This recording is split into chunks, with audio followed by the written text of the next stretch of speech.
markets are unpredictable.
Good morning, everyone. Welcome to Morning. Forex Fire. Just after 3 a.m. Central, joining me today, Coach is Tiger and the usual suspect, Coach Michael. How you doing, guys? Wonderful, my friend. Can you hear me okay? Yeah, not too bad, not too bad. I've heard you had some Good. technical issues. There was storms there in your side of the world. Hopefully you're doing Um, well. I'm not Yep. hearing anything. Uh, well, maybe Michael's having Michael, some I hear you challenges loud now. and Yeah. clear. Yeah, we've had quite To a few all our storms. viewers, welcome. Thanks for joining. You've probably seen there You in the guys hear comment me? section that we You do are a thumbs running up so you can some hear me? free competitions today. Yes, Michael. No, we do, Not yeah. here. I think he's having problems hearing. No worries. Right, Yep. guys, this is our first go live here, so please excuse if we've got any technical issues. We'll get to the charts very shortly as we guide you through the London session live. Again, to all our viewers, thanks for joining. Please stay with us as long as possible. You've probably seen there in the chat section that we are running a competition today where you can win either one of 4 funded trading accounts. So please do follow the steps. It's in the comment section there as best as you can, and best of luck. Please ask questions. If you have anything to ask, let us know, and we'll try to get back to you guys as best as we can. Right. Well, Michael's sorting out his audio issue. Tiger, how's things going with you? Do you want to kick things off for us today? Yeah, sounds good. Sounds good, my friend. Please do. Yeah, Please do. In my evening session, I did hop into a trade on Swiss Japanese yen. Oh, nice. Let me actually go on over. Well, I'll just show it on here for the moment. But yeah, Swiss Jap. It's been one of my stronger currency pairs right now in my top setups algorithm. As always, 5 or higher is giving me a bullish signal. This is giving me a score of an 8. So Okay. Okay. it's really benefited the Swiss franc over the Japanese yen for quite a few different things. The commitment of traders report, the big banks and institutions are leaning heavily towards the Swiss. Retail positioning is net short, so that gives me a little bit of a bullish bias, a little bit of a contradictory look at it, if you will. And seasonality, Gotcha. trend, all that's pointing up. Manufacturing, All PMI, right. that's giving me a Good morning. Can you guys hear me okay? yes, sir. Can you hear us? Yes, I can hear you I hear you, fine. Michael. Yeah. There we Did you go. leave the audio in Uh, Zoom? there we go. I was wondering. You getting storms down Welcome, your way Michael. too, Michael? Or no? We're still fat fingering things today. Can you hear me all right, Michael? you, can you hear Michael? Okay. Yeah. Yeah, but I still hear echo. Okay. Oh, maybe you got a YouTube link open. No, I I don't. know I had that. I had that happen to me a couple weeks ago. Hearing echoes, I'm like, why am I echoing? Oh, it's because I have my So YouTube. you guys hear the echo, right? No, We do, yeah. I do. From did everyone leave audio on Zoom? Mhm. Computer audio? Yeah. Yeah, yeah, I'm out. Yeah. I No, it is seems fine. out. Yep. All Make right. sure you When leave I audio do from that, Zoom. something's going on. Yeah, it's usually the Zoom or the YouTube if you have a YouTube link open. Right, Michael, we'll sort that out on the back end in the chat, private chat. Maybe, Tiger, if we can just share your screen so long so we can get going with the session and Sure do some thing, sure thing. analysis and hopefully some trading as well. Yeah, go ahead back in, share my screen real quick if you would, and then I'll just kind of talk Just quickly, about this Tiger, we Swiss got a franc. comment there from old Robert. He stayed awake until 1 a.m. just to say Robert, hello, jumping back in bed again. Good to see you again, Robert. That's real commitment, buddy. Well done. that's right, that's right, There we my go. guy. All right, so yeah, just finishing up on the economic data side of things for this Swiss franc trade. Positive PMI for the manufacturing sector, positive CPI. Oh, now I'm getting that. Now I'm here. Now I'm hearing echoing. Okay, maybe it's gone now. Anyway, everything added up, giving me a positive score of an 8. So from a fundamental and a sentimental standpoint, there's a great reason to buy this thing. So as always, just want to go look at the chart and time a trade on this. So when I was looking at this trade yesterday, about 10 a.m. Central Standard Time here in the U.S., it was just going crazy, as you can see from this big, ugly red candle that we got down here on my volume spread analysis. That just tells me there's a ton of action going on, and that was again during the about 10 o'clock, I believe it was. 10 o'clock. So really a combination of things, just more tariff news. I mean, more uncertainty around some of the, I guess, arguments you could say around Trump and Jerome Powell, the Fed chairman.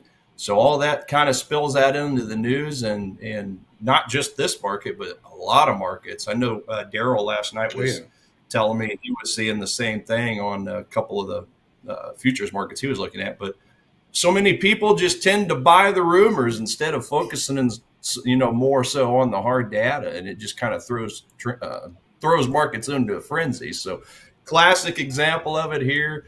It just started going haywire, so I thought I'd better just kind of chill out and wait until it kind of settled in a little bit. But essentially what I was looking at was this swing low to this swing high.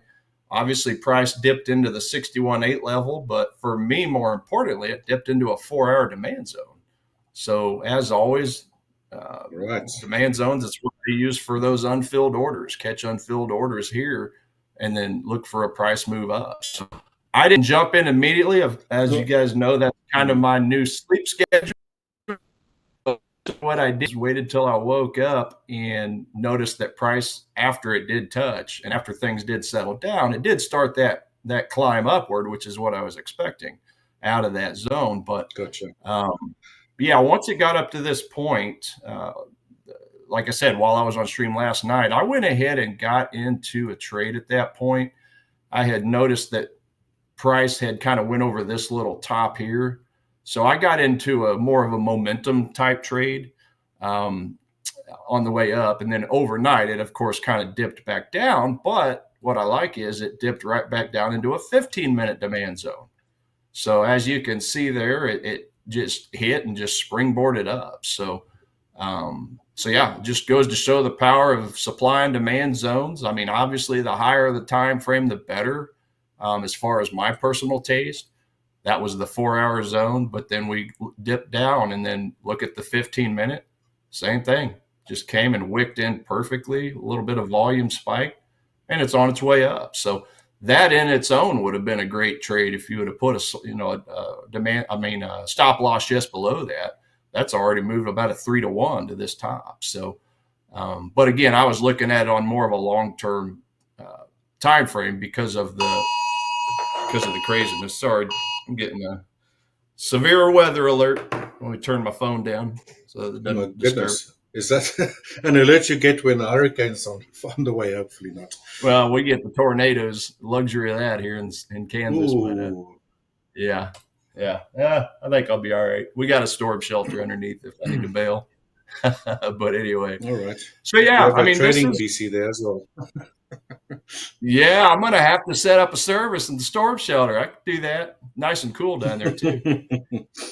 But yeah, bounced off the demand zone, bounced off that 61.8 fib level I was talking about, bounced also off this previous resistance point. Resistance often becomes support, which is what it's doing here. So yeah, there's 3 or 4 different reasons why I like this trade idea. I mean, I could probably even, I don't know. Yeah, I could even drop a anchored VWAP to this low point here. And as you can see, that's touched.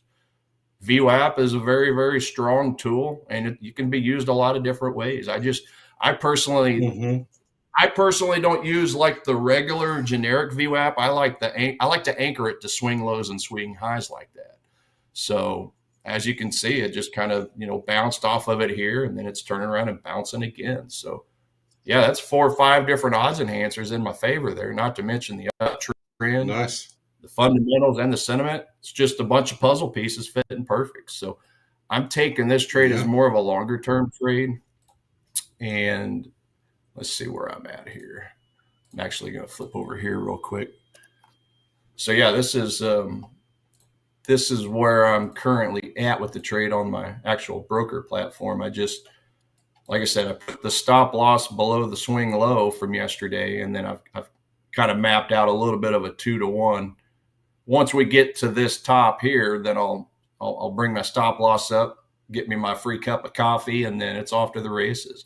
I'll just start slowly stair-stepping it up, probably on a 1 hour, 30-minute, as we start getting those higher lows, just start bringing that stop loss up, lock in some more gains. So more of a several-day trade to a week and a half. I mean, we don't really have any overhead resistance on the Swiss yen because, well, it's at all-time highs.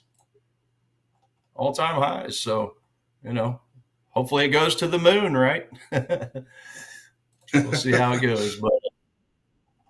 But yeah, that's a current trade I'm in right now, the one I am in. And, of course, I'm going to be looking for some other opportunities as the morning progresses.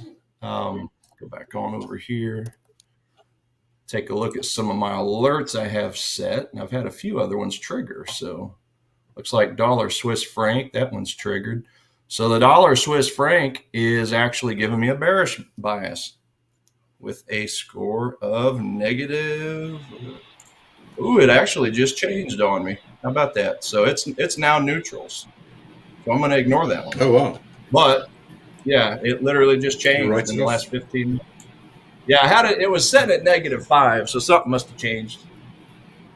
Let me take a quick look at our calendar. We don't have anything till 4 a.m. We do have some Euro CPI information, but, depending on the calendar you look at, like Forex Factory's got it as a lower, a lower impact, news. Rebate Kings FX, that's another good calendar for economic releases, and it's got it as looks like a red folder event. So it just depends on which calendar you use. Some look at a high impact event as a medium impact. Some look at it as a medium impact, as a high impact, or a low impact. So I usually just kind of bounce back and forth between a few different ones, a few different calendars, and then, not to mention, I know we got Financial Juice too. Let's see, Financial Juice has it as a high impact. So basically the numbers on that for the UK unemployment rate, the previous score was a 4.6% unemployment, and that actually was the forecast for this time, but it exceeded expectations, so it's actually 4.7. So that's a little bit on the downside for the British pound.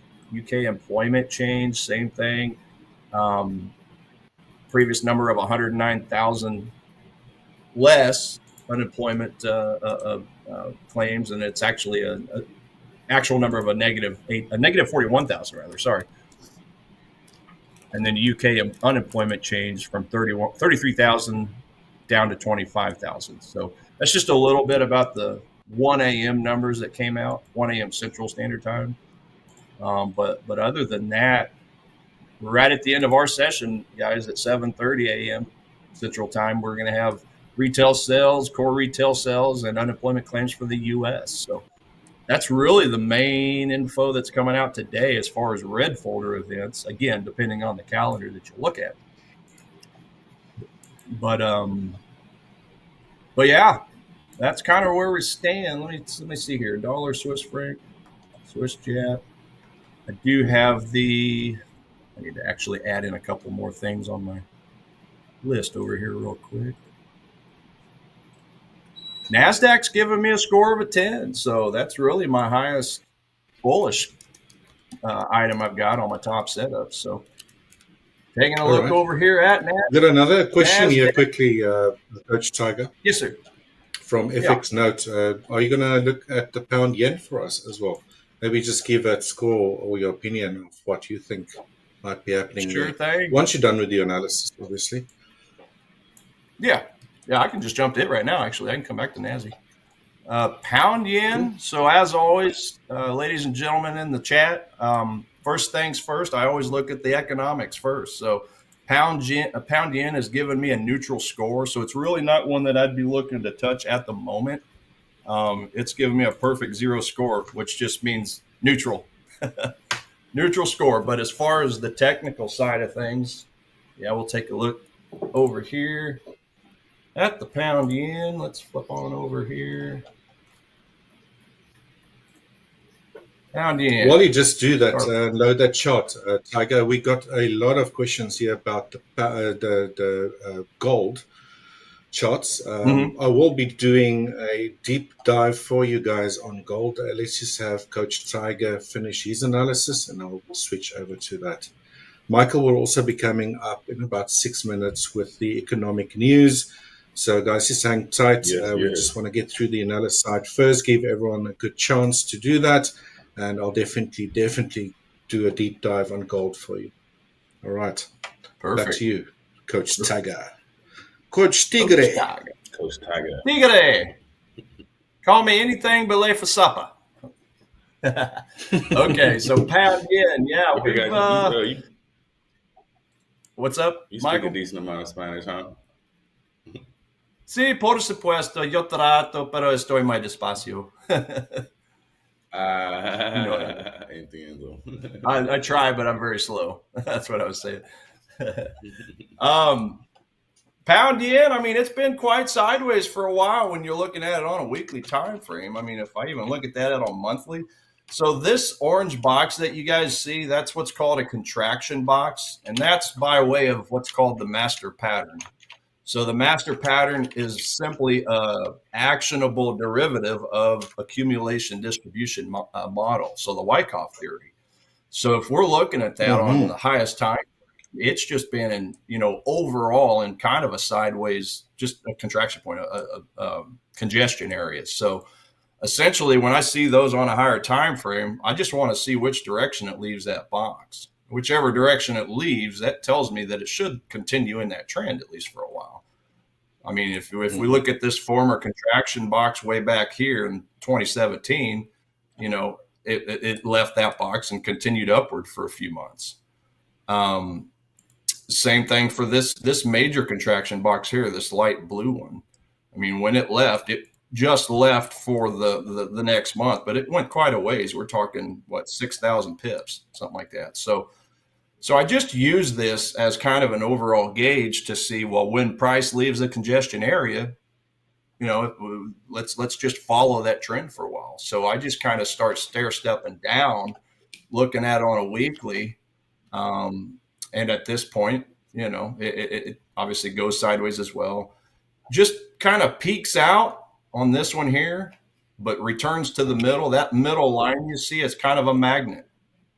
It's similar to how some people use volume profile and the point of change. I mean, prices leave the contraction or the congestion, and then they typically get magnetized back. So I use those middle lines as kind of a magnet.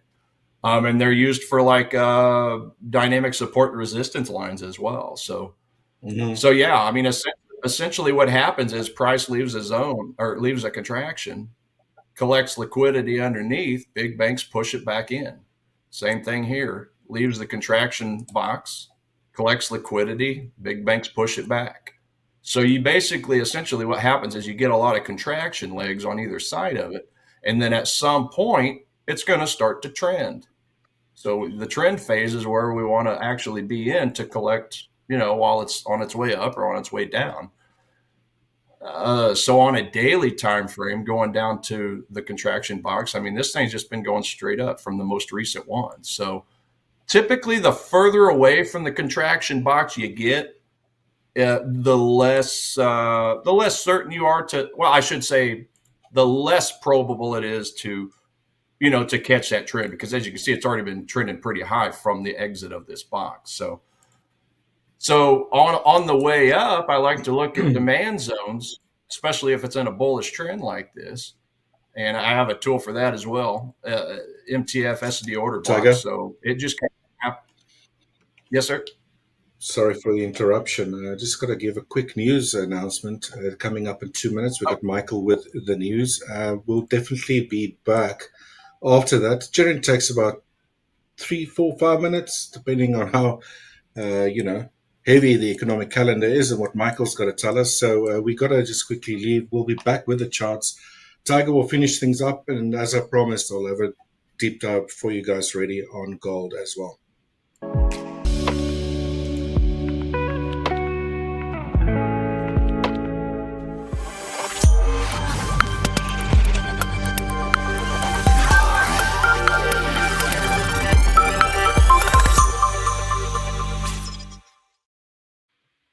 All right, everyone. Welcome back to another live session here with the news. I'm your host, of course, Michael Keller. And guys, let's get right into it. Right, a lot of people are actually what's going on with the news, and let's just get into it. Right, so USD is bouncing back midweek, supported by stronger than expected data, and across all global markets, there's tons of uncertainty, guys. Traders are flocking back to the dollar as rumors swirl around Trump's firing Fed Chair Jerome Powell. I'm sure you guys heard about that. Although it was denied, there is still tons of uncertainty that's rattling these markets. All right. Around that as well, Trump also floated tariffs of 10 to 15% on imports, raising geopolitical and inflation risk once again, which is never good. But as a result, a lot more risk off tone in markets, which investors preferring safe havens like currency pairs like USD JPY. Other than that, also have major news to watch. Euro USD is stuck around the 1590 support vulnerable if USD momentum continues. GBP USD remains soft around 1.3880 as the UK CPI came in cooler than expected, guys. USD JPY is hovering around 148.75 after a hawkish BOG member hinted at a rate of normalization, limiting upside for now. Um, just a few things to keep you guys under as well today. So make sure you're watching the U.S. home jobless claims. There's the PCE inflation report with the core focus on, of course, the Fed. And after any Fed speak, of course, especially about interest rates, cuts of political interference. So be mindful of that, guys. And let's get over into some crypto market updates. Of course, we have the altcoin boom, and XRP is leading the way, guys. Bitcoin as well trades around 118,000 to 119,000, aiming to crack through the psychological number of that $120,000 mark. Institutional flows into spot ETFs continue to push BTC higher. Traders are cautious ahead of the regulatory news later this week. Of course, we have Ethereum that broke above that 3,300. That's fueled by ETF optimism and positive sentiment in the broader DeFi space. The ETH BTC was stable, meaning ETH is holding its own against Bitcoin's dominance, which is great news for crypto. And around also the Solana SOL remains one of the best performing altcoins this week, thanks to its growing developer activity in DAP volume, currently trading around 170 with strong support from DeFi inflows. And of course, guys, the big main focus is XRP. XRP's institutional interest ignites the rally, and XRP is the top performing of the week, guys, surging over 30% in just 7 days and breaking through that $3 level with strong momentum. In fact, I was just looking at my Coinbase app. I believe it's up 7% like the last 24 hours. So huge. And just to kind of give you guys some insight, what's actually driving XRP surge. If you don't know, it's the new XRP ETF launch, guys. There's 2 times leverage XRP futures ETF launch on NYC. This is the first major XRP ETF product approved by the United States, guys. This is huge for XRP. So it gives institutional traders exposure to XRP without custody, creating a huge influx of new money, which is great. So speculation around spot XRP ETF. Whispers surge that the SAC may approve a spot XRP ETF in the upcoming weeks. That's surely going to give it a huge boost. So if you're holding some XRP, guys, I know you're pretty excited about that. But XRP analysts are also calling this the biggest step for XRP since the 2023 Ripple versus SEC's settlement. Whale accumulation on-chain activity as well, and large wallet holders are aggressively buying dips, guys. So be mindful of that. And daily activity numbers are increasingly getting larger, along with XRP ledger transaction volume. Right. So technical breakout. XRP finally cleared the multi-year resistance of $3 with volume support and no major overhead resistance. Right. Analysts are targeting the $3.40 to $4 zone in the short term. Right. So what traders should expect to kind of know? Traders follow USD sentiment. The Fed is still the anchor. Any rate hints on Powell related news could rock markets, so be mindful of that. PY pairs could get volatile if BOJ policy shifts gain towards the traction, and GBP was fragile after soft inflation. So watch for the breakdown below. And for crypto traders, guys, again, BTC is in the bullish trend, but watch for rejection near that 120,000 or sharp ETF related correlation. Ethereum and Sol still have upside, but look extended short term, right? So just keep that in mind.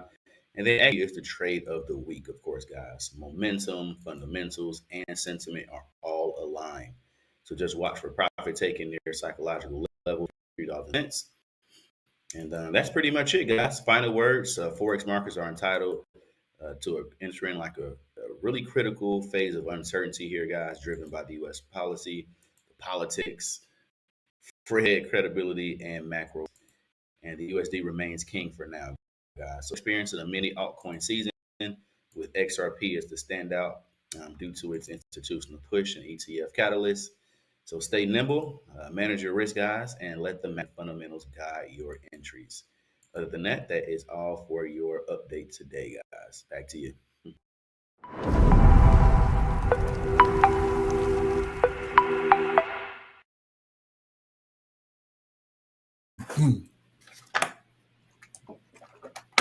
Welcome back, everyone. All right. Thanks for that, Michael. Really appreciate it. Yeah, Hopefully the viewers appreciate that as well. Get a good idea of what's going on. Tiger, if you want to wrap things up there on your side, then I'll attend to all the gold questions we've been getting. Okay, yeah, I'll finish up GJ, the gentleman was asking about, and then yeah, I'll have some more Forex later. So yeah, just to finish up, guys, on the pound Japanese yen question. Yeah, we do have a daily demand zone. Somebody had asked in the chat about supply and demand. So yeah, that's what I focus on mostly.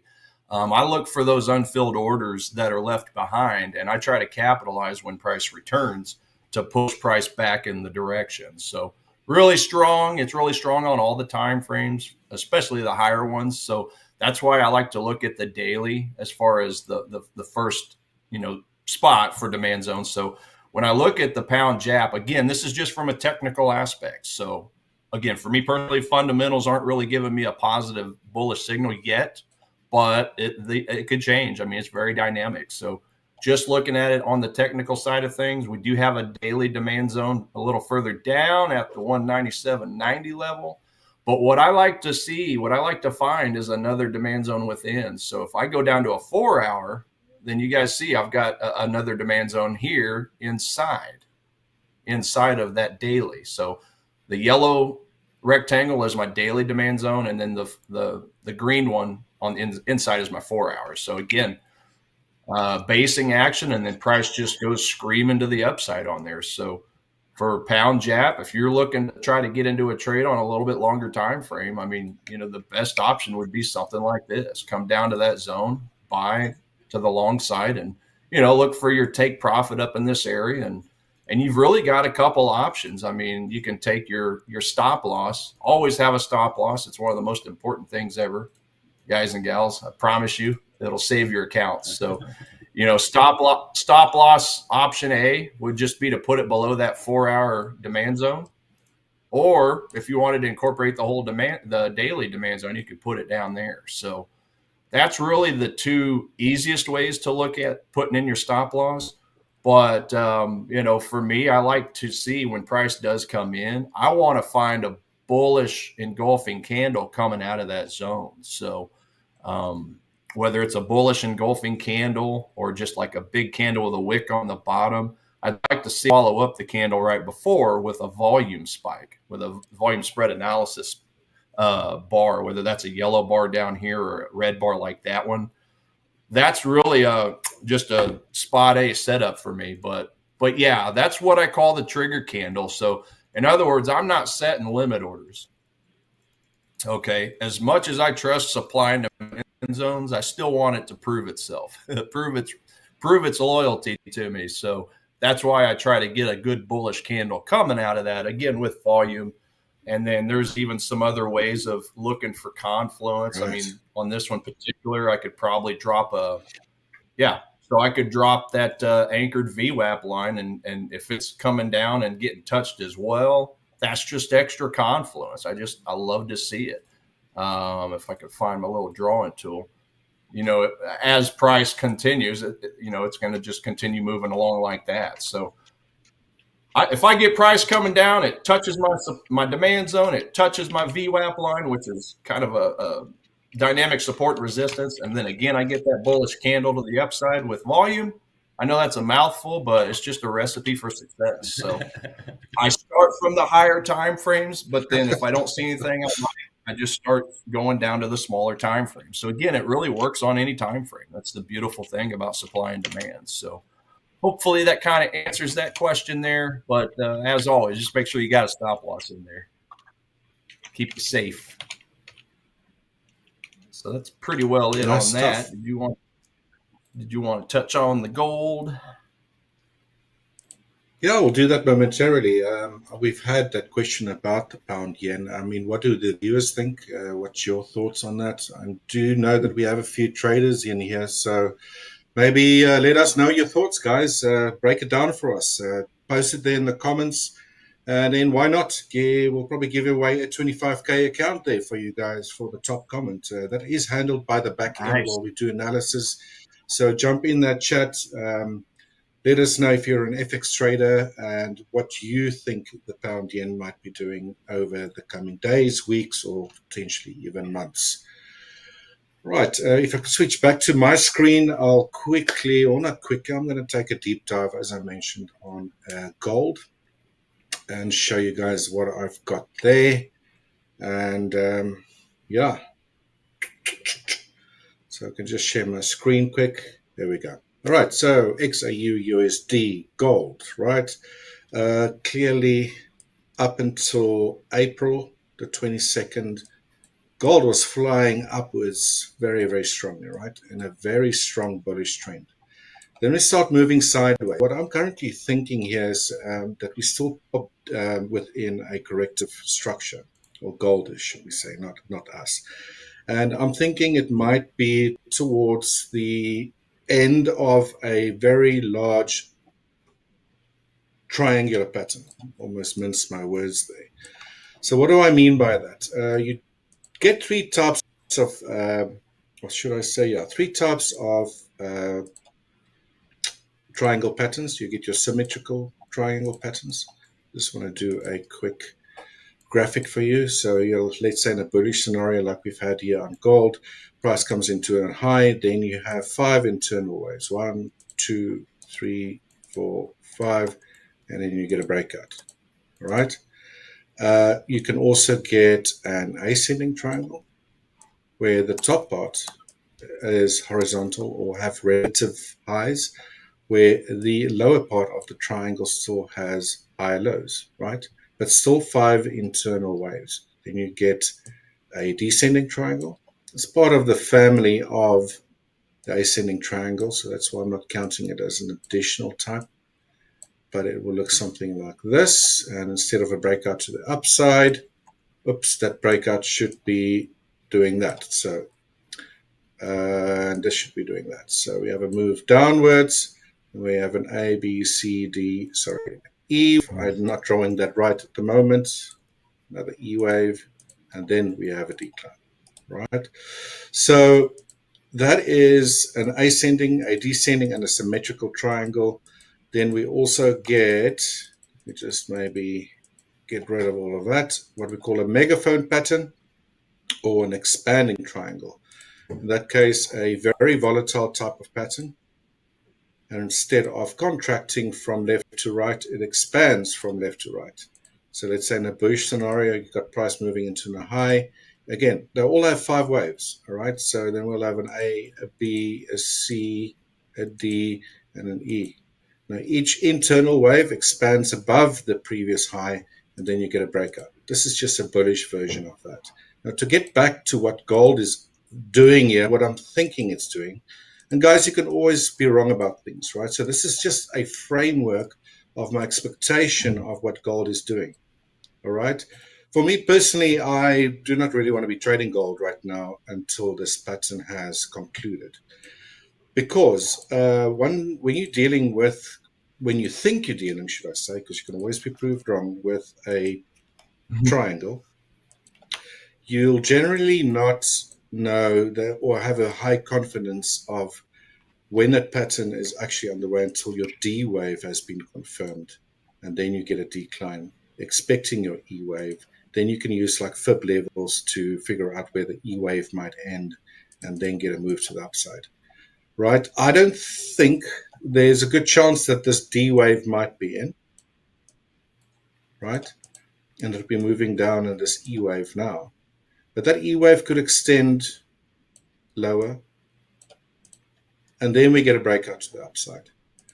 My only concern here with calling this a D wave is you'll definitely not be 100% sure about this. And the reason being is this, what I propose to be a C wave.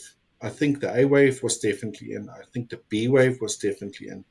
But this C wave here looks just like one sharp decline. It doesn't look like a nice zigzag. You know what I mean? All right. It's sort of just one straight move to the downside. So still thinking this is a triangle, but what could also be happening here is that the C wave is still underway. So price might still move lower, come up to here. So we have an A instead, a B that just completed, then get a C, then a D at a later stage, just to make people, really lose their, almost saw on live TV, really confuse everyone and just really frustrate them. Do you know what I mean? So people that trade gold, I don't think this is the right environment to trade that unless maybe you're trading intraday and obviously using very tight risk management, because when you're dealing with triangles, just look left. For the past 2 months, price has just been, whipsawing up, down, up, down, up, down, up, down, nonsensical type of price action. So if you were to try to apply what sort of model of patterns you might be dealing with, I think within what's happening now, this could definitely be a triangle. The question is it an ascending triangle? Because if that is the case, then price will still head higher. Then the C waves in, and instead of breaking out to new highs, like it did on 2 occasions, you might get a third occasion where it fails to break to new highs. And if that occurs and we then get a decline, at that stage, I will say, like, hey, guys, right, we've now got a high probability triangle underway that might be very close to completion, and watch out for specific levels where you then might get a reversal and a continuation to the upside. That's my working model on gold for the time being. To be honest, neutral, bullish, bearish, bullish over the long term, bearish slightly over the very near term, because I'm still thinking we're either busy with a C wave, or if we're not and that D wave is already in here, then we might be dealing with a symmetrical triangle. Then an E wave might extend a little bit lower, but it's also about watching what price action does, right? You got a working model. For example, in this case, I'm working with a potential triangle. If price continues moving sideways, and watch these levels on the upside, failure to break to the upside, continuation to the downside, then expect the E wave. If E wave is already underway, expect that price won't break the C wave and then all of a sudden start shooting back upwards. That might be an indication that the pattern's also ended. But then again, guys, that's also why we're here. Please join us in the mornings. We're going to be going over gold. It's not just myself, but the other coaches as well. And, obviously we've been doing these things for quite some time. Yes, it's probably not the answer that you wanted to hear because, you can always say it's either bullish or bearish. But all I'm trying to say is I think we're dealing with a triangle. And you're going to get frustrated probably for another long while because when gold goes into triangles, it can last for months, a very, very long time. But in this scenario, I think we're still busy with this triangles not completed just yet. It's just, look at this. It's just crazy price action. So that's my view on gold. Huh? There is an alternative view that I have on gold that is more bearish, and that is a expanded flat correction. Expanded flat corrections also run in three waves. You have an ABC, you have another ABC for a B wave, and typically your B waves of expanded flats do not break or end or close very close to the start of that corrective pattern. And then all of a sudden, all hell breaks loose and you get this very fast move downwards. In this case, of course, we win a bullish market. If this is a expanded flat correction, we'll know sooner rather than later, I think, because if price does start accelerating to the downside and it's really selling off, then this will then become my preferred model, if that makes sense. All right, so it is obviously either this or that, but I'm still going with the triangle idea more so than the expanded flat. But it's all again about watching price action, guys, and then trying to figure out if we're doing with this, what should be happening next. Is price moving fast? Is it still grinding nonsensically up and down? If that happens, then we'll stick with the triangle idea. And again, keep watching this channel, guys, and then we'll obviously update you as price goes by. But that's pretty much my analysis on gold for the time being. So probably not what you wanted to hear, but I'm thinking is if you're trading gold, whether you're a swing trader or day trader, you'll probably be a little bit more frustrated, to be dead honest, over at least the near term, because it's just moving sideways. And I'm personally not trading gold or touching gold for quite some time, unless we start seeing a very fast move to the downside. And it's really sort of like just giving us red candles with any sort of shorter pullbacks to the downside. So an acceleration in a bearish move, then that will be a great opportunity for the near term to potentially be short or bearish gold, but then also have the expectation that might end at some stage. And then we get a continuation upwards. All right, so that is my analysis on gold, guys.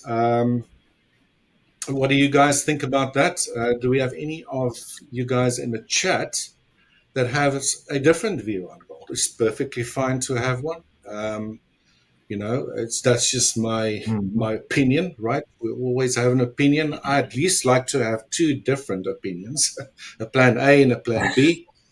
And then, watch price, because it's really important to have an idea and watch what price action does. And if it does follow the idea, then stick with it. At least you then formulated a plan. And when you have the plan and price reacts according to that plan, then, trade it. But for me personally, I'll probably not be trading gold until I start seeing some proper movements. All right. Hopefully that helped out. Yeah. Yeah, Richard, I agree. When it comes to when it comes to gold, just to say real quick, I mean, something that usually helps me to make a decision on it, if I'm looking, because obviously it's not very wise to just sell gold. It just keeps going up and up. I mean, unless you're somebody that's really good at catching that upwards falling knife. But something I like to do is pair Bitcoin with the gold on a chart, just to kind of see the Bitcoin to gold ratio, and if that's going up, more of a risk on. It's more of a risk on atmosphere. If it's going down, more of a risk off. So currently, looking at Bitcoin to gold 100%. ratio, it's actually going up. So that would be a slight negative towards gold. So totally agree. Could definitely see a kind of a short term downside to it. So. Well, whether it's the triangle or either the ascent or the expanded flat, both are pretty much bearish, right? The expanded flat's going to last a little bit longer, whereas the bearish version or the decline of potential E wave, or whether that actual ABC D wave is actually in place, they all point to a decline, pretty much. The one's just going to last a little bit longer than the other, shorter than the other. So, very interesting. But as always, guys, we'll monitor things on our side here. Keep joining these sessions, and we keep on looking at these charts daily. That's what we do, and we'll try to guide you as best as we can. We will spill the beans. Spill the beans. I got a little insight on gold here, and also silver. You can get my screen shared. Let's see. So cool. So I was actually looking at gold yesterday. So funny you even brought this up, but I'm sure you guys. Oh, you know what? Let's start from AUDCHF. So yesterday live, we took this trade, and you guys remember I moved stop loss to break even, took some partials, all that good stuff. And I think shortly after we got off the stream is when I guess Trump said something and the market tanked, right? Like I took the position off here. I moved my stop loss to break even. And then literally shortly after that, this huge wick candle took me out.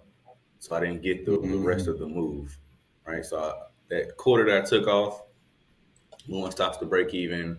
The other 75% that was still on, expecting more to the upside. Speaking of, I can go ahead and take this off now. It didn't happen. Trump, of course, I got Trump yesterday, guys. You got trumped. this thing. You got Trump. You've become a statistic. Yes. And I'm sure you guys see all the memes, but luckily, all I can say is I was at break even and, I took something off. So I'm not too bad about that. But this was this huge wick, right? So speaking of, I want to start it with that. That's what happened yesterday on this move. But at the same time, right, that's when I was kind of looking at gold. I'm like, oh man, gold is looking pretty decent for the longs, right? You guys already know. Once we have this 5,200 cross here, this move is towards the upside. All right, so I know I'm in level 2, and I'm looking for W's off the 200. And what do we have? Right here, we had the beautiful W outside the band here, right? And then we had this first leg, comes up, second leg. I literally seen this right here, guys, like right here. And then all of a sudden, boom, this thing runs up here with that same exact news that Trump had, I guess, tweeted or said something. And once that happens, that invalidated this entire move, because I wanted to, if this would have closed, I would have wanted to ride this up, right? I wouldn't want to take this after this has just happened, right? So I was actually long yesterday. Right. And then speaking of, so let's move on over here to silver, because this is my next one. This, I believe, just confirmed. So I do want to take advantage of this trade. Get it. Let's see. Get on it. Yes. So I was waiting for this. As you can see, the only thing that we were missing excuse me. Oh, I'm sorry, guys. It's not ready yet. So don't have 4-hour confirmation. Oh, is that silver? Yet. Gotcha. Yeah, this is silver. Oh, you're still waiting for the 4-hour close, right? Exactly. Yeah. If you look at the previous candle, you can see that price is above this 13 EMA, and I can't take, my sister wasn't allowing me to take the trades if it's above if I'm trying to short it. But in the next 58 minutes, price will hopefully be below this 13, somewhere around that same price, and I will gladly take this trade then, because this is, as you guys know, I'll go back to the 1 hour here. Now this is kind of an ugly peak. I'll be totally honest, not the prettiest peak at all, but everything is still there, right? So we have this situation where I would have more of expecting, something like this, like kind of a double, more than just this one little, top that it kind of Right. gave. But Mm-hmm. we have here the 1350 cross. So here I know I am in level one, right? But there's no move here just yet, right? So once this comes around and we're looking for that first 50, which would be here, right? At this point, you could have taken this, but it was not exactly right. The Yeah, this just wasn't right yesterday. And more than anything, I like to wait for the second leg. So this was the first leg here when price closed below the 13. It gave it a little bit. Maybe if you did take this, right, you didn't lose on it. Reason being is once price got down to this blue tracer here, you would have moved your stop loss to break even. So even if this pulled back, you should have not lost any money, right? Maybe you took some partials off, but definitely a break even. You can't let the move get this far in your favor and then come back and take you out. That's insane. Yeah. So me personally, I would Not be a break allowed. even no matter what. Michael, don't you, Yeah. unless you have a trade going there, maybe just go through your schematics there of what it is you're looking for, explain some of those indicators up there. Maybe this is something that will be of interest to our viewers, just understanding exactly what it is you look for to take a trade. Yeah, absolutely. The W So formations, just to kind all of that give sort that, of stuff. yeah, absolutely. So yeah, just to kind of give you guys a better understanding, I'm trading what I will call, or what's called the market maker cycle, right? So just to kind of draw Right. a quick little thing here, right? This is the peak high in this case, right? Then I want to see price break below that area. Then I want to see it come back and retest that Mm-hmm. area, break below the area again, come back and retest that area one more time, and finally break down to the downside one more time. And then they'll make that W pattern and go back the other way. This, what I like to say, is the entire business right here. Right? Yeah, this The is, Michael once you tattoo. can understand this model right here, this is everything, right? You got your peak high here, you got your peak low here, which I stay away from these, right? And I'll be totally honest, in the beginning of my journey, I was the guy who tried to catch the top. And this is why I am so adamant about not to catch the top now, because that's not the highest probability setup, is what I call, right? So you got the peak high here, right? And then here you have the peak low. And obviously there's variations to the theme. It doesn't always look exactly like this. I'll draw like a few other Mm-hmm. examples of what it could look like as well. But more than anything, it looks something similar to this. But you also might get something, let's say, like this. Like you might have, and this is a crazier example, but I just want to still draw it here. You might have something like this, right? You might have something like this, right? Same, it's the same cycle. It just looks a little bit different, right? Like this, in case, gave you this peak high, gave you, three legs instead of just two, like the other one, right? Then you got the peak low over Like, here, of course, same thing. And instead of this area gave you, like a kind of a M structure here, right? But the case in point is I'm only trading these two levels, level 1 and level 2, right? So here and here. These are our only two areas of interest that I'm interested in the entire Hmm. cycle, right? Like this lasts about three days typically. And again, that's not set in stone. That's just hypothetically, it should be around 3 days. 3 days of rise, peak out, turn around, 2 3 days of drop. All right, so something like that. So again, I'm only interested in these tools here, level 1 and level 2. And within these three levels, matter of fact, I'll draw a little bit more on here too. So I'll just put level 1 and level 2. Right. Same thing You got a on fan both there, on both Michael. of these. Slazy liking it now, which is all good to see. Interesting. Yep, absolutely. That's the way it goes. Um, but yeah, this is everything. This is the entire business. Within level 1 and level 2, I have on my in my playbook, I have 5 setups, right? And within these 5 setups, it only occurs in level 1 and level 2. Level 1 would be what I would call my master trade or my money trade. And then in level 2 would be my ID 50 or my M or W off the 200.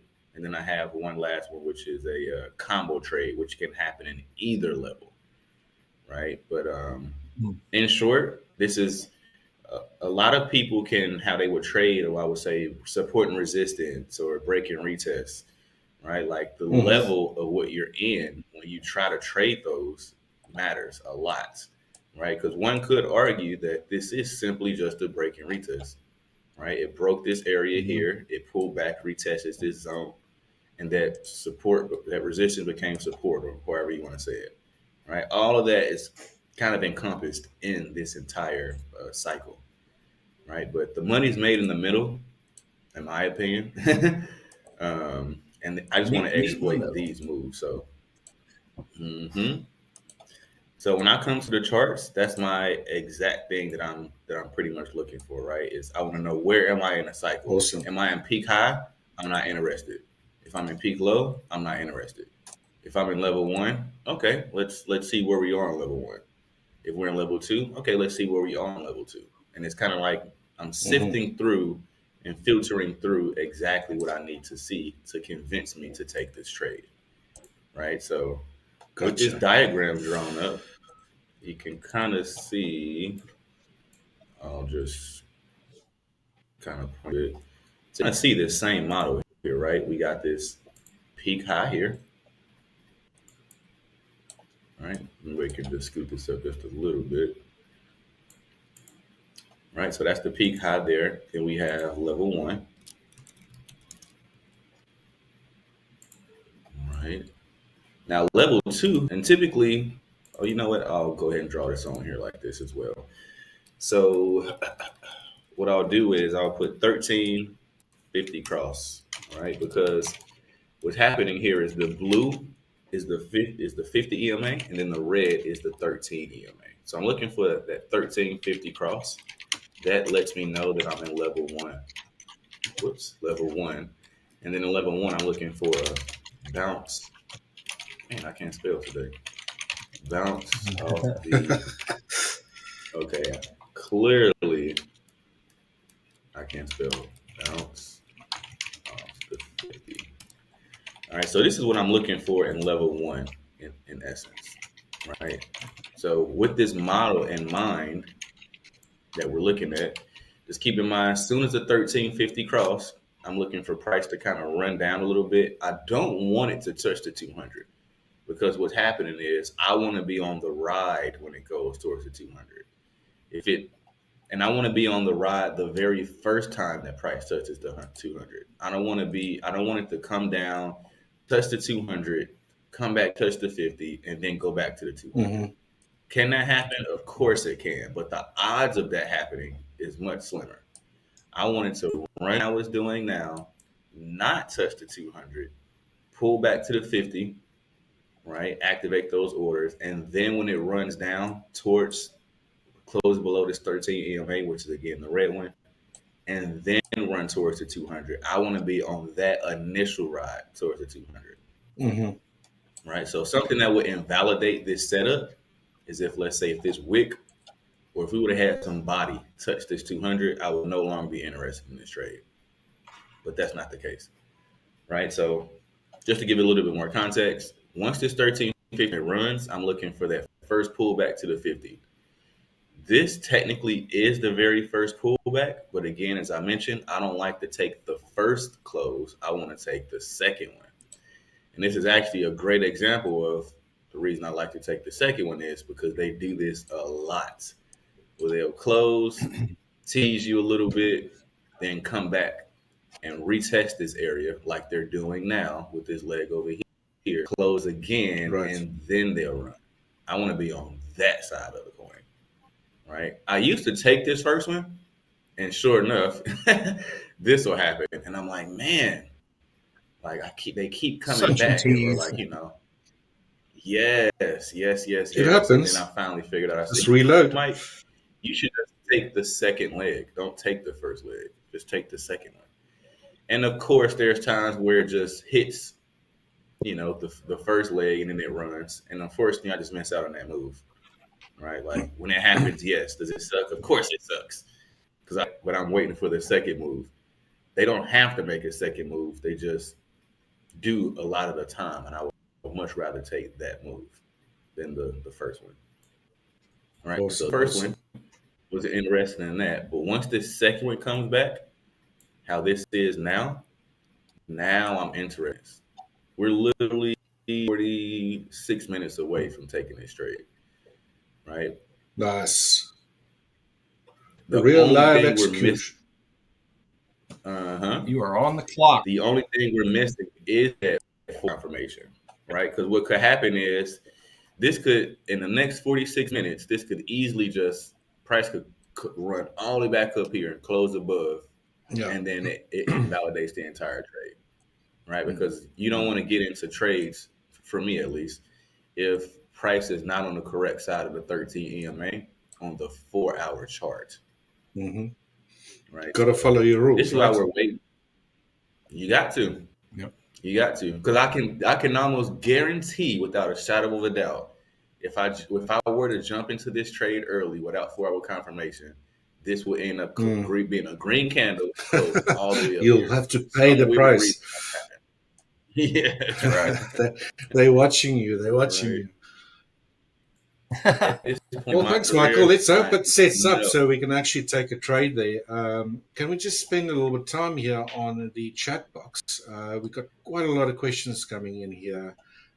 Guys, if you've got any questions about Michael's strategy, he's the man. He's the pro on his own strategy, so please fire away in the chats there. If you don't mind, I've already got two that I picked out here. I believe it was from Slay Z. Okay. And he was mentioning previously if I'm a swing trader or not. I'm not a swing trader. I trade intraday, so I'm a day trader. But I like to always look at the higher time frames, build a sort of a expectation of what the markets might do, a framework, if you will. And I also use market geometry, which you'll probably see in a while after our discussion when Michael's done with his. We can always flip back to the charts and show you what I've got on the FTSE. But I'll do that just in a little while. But before I get to that, I'll use market geometry. I use some ICT concept or market maker concepts like fair value gaps and those sort of things. And then I'll trade intraday. So the higher time frames is just to provide me with some sort of directional bias. And that's pretty much it. Nice. I think there was another question. From, I can't remember who it was, asking if we do cover the New York session. We absolutely do. That will be too long for us to be on till then. We'll have another set of coaches that actually come on specifically for the morning session as well as the evening or late afternoon session. So if you want to catch that, just stay tuned to the channel, and you can also see other coaches. We all got different trading styles, which I think is why this makes this channel so unique. Yeah, Tiger, you got any questions you want to answer there? Pay attention to the scroll at the bottom, everybody, and it'll show all the times throughout the course of the Oh yeah, day. there we go. But yeah, Mm. it's pretty well the same every day, Monday through Friday. So yeah, we're trying to cover every square minute. That's a term. But yeah, lots of great coaches, lots of good stuff. So stay tuned. Good Yeah, stuff. Good bound to learn stuff. something from somebody. And then you No, can also, if you really like someone's style, you really just want to have a one-on-one with them. You can actually, if you in the Discord, you can always book a coach and get a one-on-one session with them too. While you're on the Discord there, Michael, so we got a question here from SP King. How do you see your community in the next 5 years at Hola Prime? Just growing and growing. We really, try to have top class support. We have a Discord channel, so you can go check that out. Go to holaprime.com. You can join the Discord channel there, become part of the members, ask questions. It's really, really thriving community, and we just keep on growing and growing in a good way, right? So we thrive on transparency and trying to be one of the best out there. We're also the only ones in the prop trading community, or should I say sphere or world, that allow 1 hour payout. So if you do qualify one of your accounts, if you do pass them or your challenges, or maybe if you win one here today, if you post comments and you follow those guidelines of how to win one of these giveaways, then once you've reached your goals and you have time to actually request a draw out, it's done within 1 hour. And we do pride ourselves to be one of the only prop trading firms, or the only prop trading firms, that actually pay out our traders that fast. Right, Game Z asking, how do we win accounts? Maybe back end, if you guys can just repost that. I think if you go to the top of the chat, there's actually all the way to the top in YouTube. banner, yeah. There is a little blurb there. They can go click on. There is information on there. Just, go and subscribe to both the Hola Prime Global as well as the Hola Prime TV channels on YouTube. That's the one. And there are also some other, let me just bring that up for you guys. Let me just bring Looks that like up for you guys so we can just read Slay this Z is live. asking, is that a sale stop there? So yeah, it's gonna be a short if it sets up. Yeah, I'll take the trade live if it sets up, so everybody will be able to see it. But yes, it'll be Market order. a sale. We're not in it just yet. We still got 40 minutes to see if it'll confirm. But yeah, it'll be a He's on short. the timer. Waiting for that confirmation. Now, guys, just to quickly get back. So we got a giveaway of 4 live trading accounts, right? So for 100,000, 50,000, 25,000, and 10K accounts, right? Live funded accounts. So just drop your comments there in the chat box. You will be chosen randomly. Who's the winner? Just make sure that your handle is, you got your email address in your YouTube handle so that the guys can reach out to you and get you all set up. Perfect. Well done, Slazy. SP King. There we go. Right, Michael, so you're going to wait another 40 minutes until that candle closes to hopefully get your final confirmation. Tiger, how's things going your side? Anything to show us there? Guys, as always, right, we got so many questions coming in here, which is great, but, we'll try our best to do the analysis side of things as well as answer them for you. So if we don't get to your questions, just repost them again, and we'll try our best to answer them for you, okay? Just quickly, before we jump to you, Master G Daniel 51 is asking if it's advisable to take a break in trading. I personally think it is. Tiger, maybe your thoughts on this? Yeah, absolutely. I mean, I don't normally get too stressed out about it because I stick to the higher time frames. I'm not doing a lot of scalping or smaller time frames. So that's partly why I stick to the higher time frames, because it's kind of hard to get burnt out when I'm only seeing 1, maybe 2 good setups a week, right? So, but yeah, especially for scalpers and people on the smaller time frames, definitely advisable. I mean, that's constant stress. I mean, you're using your brain all day long and you're looking for every little price movement. So it can definitely get overwhelming, whether you're winning or losing. But, if you have a bunch of wins in a row, if you have a bunch of losses in a row, it really doesn't matter. It's just a good idea to take a break, take a day off, go out and play golf or take a walk or something, read a book. I mean, just kind of reset your brain, because just constant wear and tear of watching bars and volume bars spike up and down, it could definitely get to you. So definitely, Analysis highly, paralysis, highly. right? Even if you're looking at clean charts, if you just watch and stare at the charts all day long, they're going to start swimming around in front of you all the time. So get out, get some fresh air. I do believe that a healthy lifestyle is also very essential, just to keep you focused. And there's life beyond trading, guys. When I first started trading, I pretty much stared at the charts all day long, and it wasn't going too well with the family side of things. It was all just about trading. So there really needs to be a proper balance. If you got a family, or wife, girlfriend, or even not, take a walk with your dog or your pet if you don't have a family, or hopefully you do have a family or friends, or that sort of thing. But get out. It's not just all about trading. It's very important that you strike a good, healthy balance between trading and a healthy lifestyle. Just my 2 cents worth. Absolutely. I mean, trading is and I'll just add in the fact that I don't want to. I definitely agree with you guys. Like, you definitely got to take a break, especially if you have a family. Like, you get into trading to get the freedom, so you don't glued to the screen. In the beginning, that makes total sense because you're trying to figure it out, right? But I'll just add, if you're taking a break because you're upset that you lost, or you're in a losing streak, or you can't figure it out, I wouldn't suggest taking too long of a break, right? Like, take a break, yes, but do some homework, mark up some charts, figure out what you did wrong. Don't just mope in your feelings for forever, right? Like, take a break, get yourself together, but definitely get back to it. That's like falling and not getting up, right? You got to get up and dust yourself off. Yeah. I mean, that's the same as really taking a break. You can still look at the charts, but go do your homework. Where did I go wrong? How can I improve? Do some yourself in retrospect, in reflection, or what do you want to call it? I can't remember the real name now.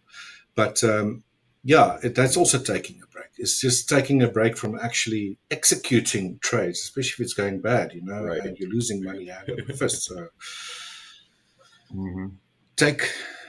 do the homework. Very important. Guys, so we posted the steps you need to take there to subscribe, become one of our winners of our giveaways today. Please do go and follow them to participate.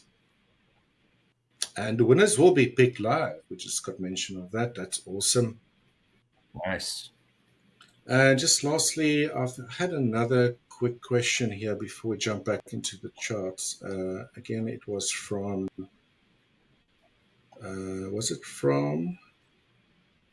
guys, I'm just like picking and choosing here from my FX note, I believe it was, or Slazy, sorry, asking about what my risk reward is. I minimum take a 1 to 2. If there is not a 1 to 2 on the table, I won't trade, generally speaking. Sometimes it's too good to pass by. If you get like a 1 to 1.5 or something like that, and you really want to take the trade, I'll take it, but I'll then also very aggressively trail my stops. Again, I'm a day trader, but I also use dynamic target placements, again, using market geometry, and I typically place targets at market geometry levels. And because market geometry, stuff like pitchforks are market geometry tools, they, can slope upwards or downwards. So as price and time passes, those targets can dynamically change, move up or down, depending on which direction you're trading in as well. So that's another way that I like to trade. And sometimes you can actually get away with much bigger risk-reward ratios in your favor, obviously. Yeah, stay flexible. That's the key. Stay flexible. Right, let's take a last question here, guys, and jump back into the charts. SP King was asking, maybe Michael, if you want to handle that for us. What would you do after 3 consecutive losses in a day? And maybe just tie that in with, how do you manage emotions after a big win or loss? Yeah. So for me, 3 losses in a day is definitely a lot. Like I feel like you should only get 2, but just like baseball, 3 strikes you're out. Like you should be done for the day. Right. If you lose 3 trades in a row, you gotta. Today's not your day. You gotta sit back. Personally, I stopped that at But 2. one thing for I'm done after 2. yeah, 2 is my number 2. yeah. Typically it's 2. If you take 2 losses in a day, then that's pretty much it. Like you're done. So 3 to me is one too many. But at the same time, like the biggest thing to me is you got to learn that lesson for that day. Like don't sit in your feelings, like I was just mentioning. Don't like mope along, and just figure out what happened, right? Because I'm just like I'm sure both of you. You only got this far because you took so many losses. The losses come before the wins, right? So make sure you journal your trades. Make sure you're figuring out what happened. Go back through the charts that same day. Not like in a few days when you're trying to remember what happened. While emotions are fresh, Dust yourself off. while your thought process is fresh of why you did what you did, go ahead and get all of that out. Like right and like figure out the lesson in that, and just make sure you take that lesson with you moving forward. So for one, quick recap, you're done for the day. You shouldn't be traded anymore after that. And then 2, just figure out why you lost. Were you revenge trading? Was it emotional? Did you break your rules? Or was it what I would call a natural loss? Like you stuck to your guns, everything was right. The market just got you. Like which one is it? Yeah, and also, what do you mean by a big loss? You shouldn't be betting the house on one trade either. Even if you're planning on taking, let's say, second trade and the first one was the loser, they shouldn't both add up to a big loss either. Unless you mean, like, let's say you're taking quite a few losses consecutively and you're going through a drawdown, then that's a complete different story. But I believe if you're getting stressed also trading in the first place, it's probably because you're trading too big of size. So it should be, for me personally, a very small fraction of my account. So if you do take a loss, then, it shouldn't bother you. It shouldn't affect you emotionally. And just move on, dust yourself off, like Michael said, and try again. It's the cost of doing business. I mean, it really is. Like, I think a lot of people look at a loss like it's a bad thing. It cost me money, but no, it's just like any business. You got to buy products, you got to buy raw materials, you got to pay your employees. Trading is the same thing. It's a business. When you look at it like a business, when you have those losses, just recognize that's natural. The best traders in the world have losses. So, and as good as the system as you may have, it doesn't matter how perfect it is or isn't. You'll still have times where you have 3, 4, 5, 6, 7 losses in a row. That's just the way it works. So, the worst thing you can do is be a strategy hopper. Right. That's what a lot of people do. We have a loss or 2 or 3 in a row and we jump strategies. Oh, that strategy didn't work. Well, it was probably a good strategy, just not in the right trading environment for the moment. So, just stick to it. I mean, if it's a good strategy, you don't want to just abandon it at the first sign of a challenge. So just stick with it. Stay the course. That's really the thing. And decrease size. That makes it a lot easier. That always helps. Decrease your trade size if you're stressing about it. So my 2 cents on that. Agreed. Thank you. Sage advice from my fellow traders, coaches at Hola Prime. Awesome. Yeah, guys, I think let's jump back into the charts a bit. We also want to try and get some trades. I know, Michael, how long is it? I think top of the hour would be the end of the 4-hour candle. This is literally we got 30 minutes. And this is almost a perfect spot to get in. So I'm waiting. I want it to hover around here. This would be a nice 1 for 2.5. We can get it to close around. He's sitting on his hands as we speak. 37.82. Yep. Wait 30 minutes, hands. Yep. Exactly. Exactly. Little patient. While you do that, maybe let's switch to my charts. I'll give you a quick update to those guys that was asking from a swing trader or not. Just give you a bit of an idea of what it is I do.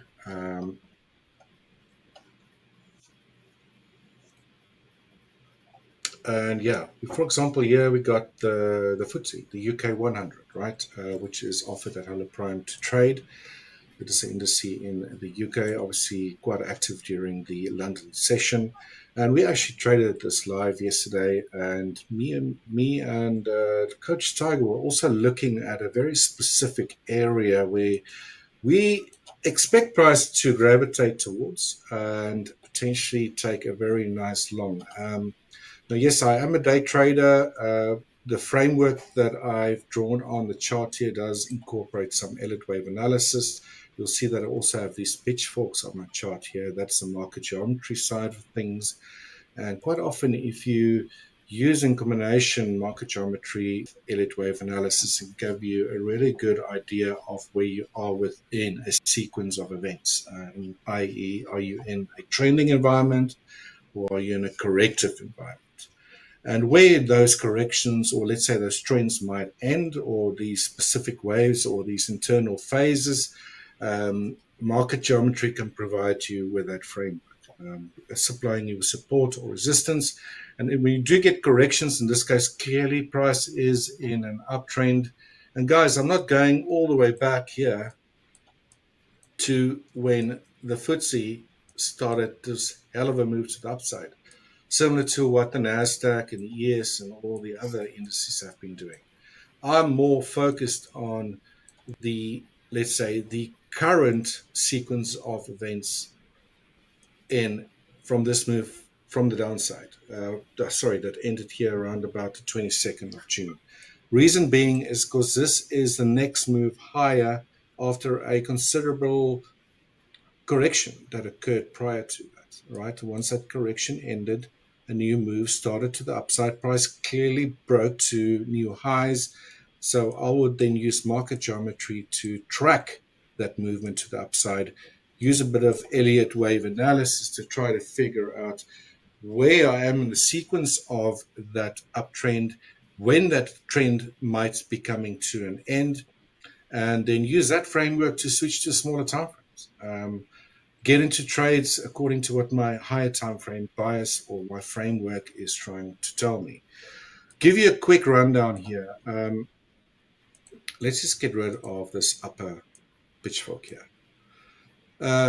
I use pitchforks a lot. It is a market geometry tool. It was developed by Dr. Alan Andrews. I don't know when it was, back in the 20s, 30s. I can't really remember. But anyways, it is one of those tools that gathers dust in your toolbox as a trader on your trading platform. Not a lot of traders use it. I love using it. It gives you a really nice sort of idea where price might be moving towards. And then if you look at what is called these median lines, price will typically find support and resistance or gravitate towards these median lines, which could then, give you a warning. Let's say you're trying to get long here, for example. You might have been unaware that price might be running into resistance in the form of an upper median line. And then wonder why price did not break immediately out to all-time highs, stuff like that. I want to see, for example, space to a median line if I want to trade in that direction, and also what is my overall phases telling me or sequence of these waves telling me. So just quickly, while we still have some time before hopefully Michael's trade sets up, there are different types or styles of pitchforks. The one you're seeing on my screen now is a Schiff, and there's two others. The original, as this trading platform refers to, is actually the Alan Andrews pitchfork. It basically slopes at a much steeper angle. And you can see if at this angle here, this is a very visual tool, price is not contained within the confines of these median lines. You always have an upper median line, lower median line, and center median line. And then I've just got what we call red warning lines. They're basically extensions that's equidistant from, let's say, center to your lower or your center to your upper, and just, base it at the same distance above and below your upper and lower median line. A wordful, I know, but just keep on watching, and hopefully you guys will start getting the hang of it. So that's the original. If we slope to a shift pitchfork, you'll see that the angle obviously changed to not being that steep. All pitchforks are required to be drawn using 3 anchor points, and quite often I'll go the rule of thumbs during a new move to the upside. The rule of thumb to draw that would be to select the 3 anchor points. One started the move, the second one in this case was still a lower high. And at this stage, where price actually broke above that lower high, it was conformed to be a swing point, a 3-point swing point, right? And then you use the final third anchor point, and here you go. Now, you can see price clearly has broken out of this pitchfork. I think I've got 2 drawn there now. So if you copy and paste the same pitchfork and you now go and paste it on top of the other one, look where the recent high came. Boom. I mean, you don't get more accurate than that. Right at it. And then we started this decline. Shoulders, huh? Yeah. You'll also find that internally there will be a lot of places where you'll have, this is why I got what we call these 50% dashed median lines. Look how price tried to get through it. Once, twice, 3, 4, 5, 6, 7, 8, 9, 10 times, and finally broke through it. See how that level acted as resistance. You can then also internally, you'll have a lot of these waves that sort of end in the middle of nowhere. You can take a ray, for example, and draw that parallel to one of your median lines. And you can even see that all of these highs are here at the same angle, resistance. And look what happened here, support, support, support, support. So obviously this is in hindsight, right? And I get this question a lot. Yeah, but how would you have traded that? And that's 100% fine. I wouldn't have traded that. The thing is, in my sequence, I don't think this move to the upside on the FTSE or the UK 100, at least, is not over just yet. And because price has respected these angles, angular support and resistance, I'm not talking here about horizontal support and resistance, because I respected those angles in the past, I would assume that price will, during the sequence that I'm still saying is incomplete, still respect these angles and provide trading opportunities until I believe that sequence is complete, if that makes sense. Right. No. Look at these lows over here. 1, 2, 3. Right. So for me, it's a very visual tool. There's some subjectivity involved here. Yes, you'll have to definitely go and play around with the settings you want to use. But if you get one of those settings that actually price is respecting, then use that setting. Now, that is what I'll do on a higher time frame, right? Like this 4-hour, for example. Okay. Now, yesterday we had a situation, and let's just go over the count here. I believe that we've seen first wave, a second wave, and a third wave complete at this upper median line, or that angle, right? Internally, for this third wave, we got a 1, which was a leading diagonal, a second wave ABC, an impulsive third, an ABC for a fourth, and then a fifth wave to complete the third wave. So for me, this entire sequence is not done yet. I might be wrong again. We might get a deeper retracement here, and in fact, that is what me and Coach Tiger is thinking at the moment. So we're thinking we got a first wave, second wave, third wave, and that we currently, potentially, guys, I always say potentially because I might be proven wrong, still in the midst of an incomplete fourth wave correction with another fifth wave to follow, potentially a deeper decline. All right. Now, just to look at a little bit more technicals here, your fourth waves typically retrace to 0.382% if you measure it from the second wave to where you believe your third wave ended. And you can see right at this median line over here is where we got to 0.382% or 38.2%, depending on which platform you're using. Retracement. That's typically where fourth waves move towards. fourth waves also like to terminate at the previous fourth wave of a smaller degree during the third wave move to the upside. Again, a lot of information that I'm throwing at you guys here, but long story short, I'm expecting that, and I'm hoping that the FTSE or the UK 100 would move slightly lower. It's already moved around 8,945 today. See how it's found support again at this 50% dashed median line. Mm-hmm. If we can break this today, tomorrow, then I'm very interested.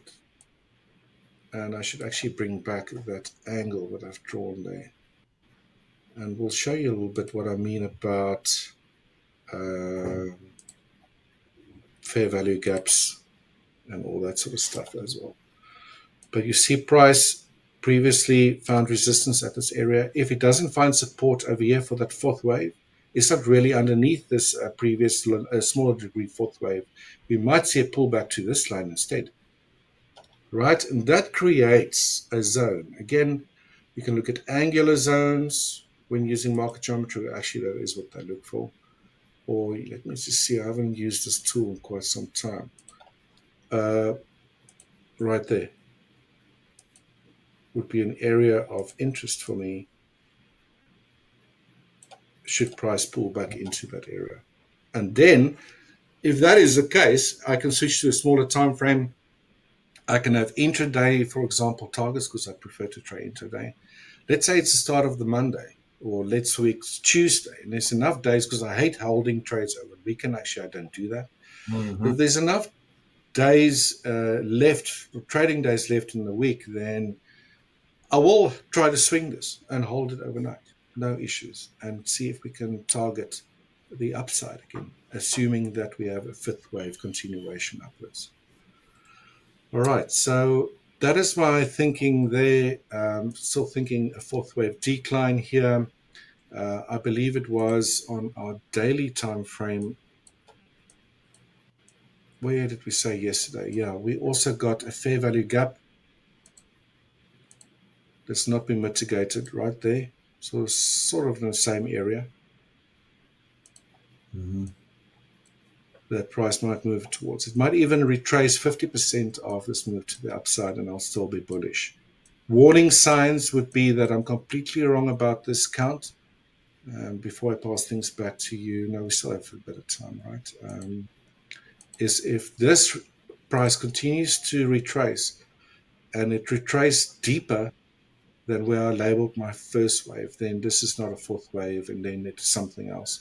Because your fourth wave should not overlap the end point of where you assume your first wave was. It should terminate above that, is what I'm trying to say. So this is an area of interest on the UK 100. I know, Coach Tiger, maybe you want to switch to your chart. I think you've got some supply zones or demand zones down there as well, right? So it's very interesting to see a lot of times how different analysis by different people can all point towards same sort of areas of interest, which is definitely, you know, in our case, showing a bit of, how can we say, for sure, at the very least. Yeah, because there's actually been a little bit of shift in fundamentals for the FTSE, so I'd be happy to go over that real quick before Michael's 5 a.m. trade. Yeah, just get. Oh, we're there. Okay. So yeah, I mean, so before I get to the chart, just to kind of update from when we were looking at the FTSE, what was that, yesterday, the day before? I think on my top setups page, I had at the time like a 5 score, if I remember right. It's all the way down to a 0 now. So it's perfectly neutral if we're just isolating fundamentals and the sentiment. And part of the reason is because if I'm looking at the unemployment rate, which just came out, that was the previous number was 4.6. Well, they forecasted the same. It actually came out 4.7. So it actually came out a little bit higher than expected. So that actually went against, obviously, the FTSE as the stock. Same thing with the currency, the British pound. So you got that, but then you also had yesterday, we had the CPI, which was the 3.4 previous, 3.4 forecast, came out to be 3.6. So a little bit higher on the inflation, and that went against the stock as well. So that right there took away 2 or 3 of those points that I did have. So yeah, like I say, I'm showing a 0 score, which means neutral, which means just kind of in no man's land right now. But yeah, if we're looking at it though on a technical level, because as always, these scores fluctuate just depending on when the next retail sales report comes out, GDP, obviously the PPI, the inflation, unemployment, all that. The immediate demand zones I'm looking at would be this one right here on a daily, so down at the 88.37 level.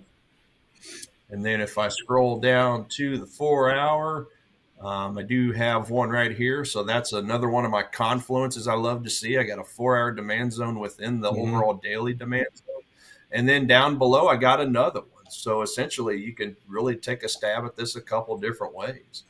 From where price is at, come all the way down and tag this first zone for a buy to the long side. Or you could also take down to the second zone. So there's really a couple. I mean, basically what I would do is just try it twice. You could really, really minute and detailed and put a stop loss below that. But I personally would just see, okay, I've got 2 4-hour demand zones within that daily zone. I'm just going to take a buy off the very first one and then look to take my stop loss and put it below the daily demand zone rather. So that's essentially what I would do. Right. Yes, it is a wider stop, but I mean, heck, if you're going from that point, to the stop loss, that's basically 70 points. You go all the way up to the top there, 7, 14, 21. That's a 3-to-1 risk reward ratio right there. Yeah. Just for taking decent trade. So, if you put a demand zone underneath, if you move that demand zone under there, it's way too close together. You're not giving yourself any wiggle room. You can do it, but you better be right. Because if you're not right, it's going to split. And then it's going to go in your favor, and then you're going to get upset, right?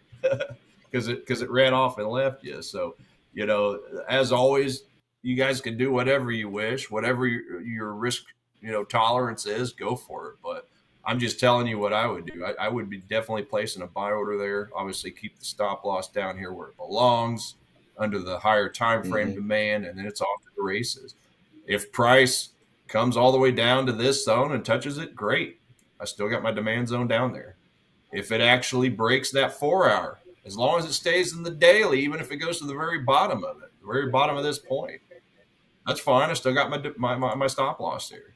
But always make sure you have enough wiggle room and don't try to hit a home run. I mean, if you're going for that zone, like I said, you could put a stop loss below it, but it's just you're just cutting yourself real thin when you're doing that. Yeah. Now that's obviously a risk reward. I mean, you can make a 10-to-1, 12-to-1, or whatever that would be, but those are the trades you take that makes it hard for you to sleep. So yeah, just give yourself wiggle room. You don't have to make $1,000 in 2 seconds. You can do it over the course of a day or 2 or 3. So long as you're not, paying a lot of swaps. But that's a story for another day. We can look at carry trades at some point, so we can kind of. Tiger, we got a user that just commented saying that you look like Jack Dorsey. Is that true? Oh my God! From Twitter? No, I don't think so. I used to have the beard all the way down here, so yeah, I probably used to a little bit. I've never heard that one. That's a new one. Funny enough, I actually met Jack Dorsey, believe it or not, guys, in Atlanta. Did you? Yeah. Oh, really? Yeah. He was having a huge event in Atlanta. It was for like Shopify, and he was there. They were like giving away free shirts for this like self-made campaign that they were doing, and he was there. I got to meet him and everything. So I say maybe with the hat on. Question here, guys. spiking FX? How do you stay consistent and avoid over trading? Michael, you want to tackle that one? Yeah. That's a So the fantastic main question. thing, just Difficult one. yeah, it is. And I'll be honest with you, right? It's super tough. Especially in my opinion, if you're a scalper, it's a bit easier to overtrade because you don't even really notice. Like that slope is a bit steeper, I say. But yeah, the rule of thumb for me always is if you take two losses back to back in the same day, you probably should just step back from the screen anyway. So you shouldn't be taking more than two, like two losses. So that right alone, it should be a hard pause, on over trading, right? So you can do it amount of trades, or you can also do it by percentage gain or percentage loss for the day. So that should help you at least a little bit on like over trading, and then just dealing with the emotions of it all is get on streams like this. Like seriously, guys, like it's professional traders who've been where you are, have insight as to how you can get over that hump, and just be a student, right? Like learn as much information as you possibly can, because sometimes it's just that one piece of information, that just changes Right. things. Case in point, I didn't used to I never always move stop my stops learning, to right? break even. That's also very important. Yeah. I was just telling Right. Tiger yesterday, like literally, even at my level, every single day when I'm going to sleep, I still listen to interviews. I still do everything. Like it's like Once you think you I'm know it a all, you're student going to still. get whacked by the Yeah. markets. Yep. That's when it Yeah, happens. that's right. So yeah, well It's yeah, I just didn't like used to always move my stop loss to break even or take partials. I heard one of these top traders mention it and how his P&L just skyrocketed from there. I said, you know what, I'm gonna try this for a little bit. I literally did so well that month. I did it again, and I did great again, and I've never stopped doing it. So just that one piece Mm-hmm. of information, right? Has helped my game a lot. So yeah, don't Gotcha. take more than two losses in a day. If you do, step back and just be a student of the game, Mm-hmm. right? Then SP King has been saying thanks for the opportunity to learn from you guys. You're more than welcome, but please stay tuned. Of Hopefully, see course. you again in the chat there. I wish I had this opportunity when I started trading. It was just not this sort of thing around. I had to ask and pay lots of money to learn from traders. So here you have it for free. Stay tuned and hope to see you again. We also got Elmer FX, which is from South Africa. How's it going, buddy? your Hopefully you neighbor. got dry weather. I'm in Cape Town. There's no such thing happening here. The weather's been very cold. But thanks for joining. Please stay tuned. Very nice. All right, guys, we got Nice, 5 minutes on this candle, and it is looking Mm-hmm. 5 pretty minutes. good. Looks like we're Final gonna take this. countdown. Yep. We're about to take this. Did you want to flip on Yeah, we had over a real half quick? decent day yesterday. We both took trades, so hopefully we can replicate that again today. Yep. So it was a Right, you little both bit getting of different beast, not like a currency pair. So it's a little bit different. But yeah, I still like this setup. Yeah, I don't This is trade still an silver. A+ You setup guys for are a me. hectic beast. Yeah, it's like gold a little bit. It can definitely be hectic on days. Oh, that's right. Yep. So yeah, if you want to go ahead and share my screen, I can go ahead and start loading everything up. We can kind of get this together and see what we're looking at here. And actually, I'll go ahead and share my entire screen here.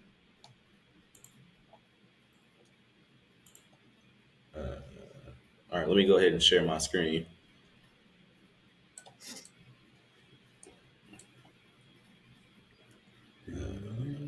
There we go.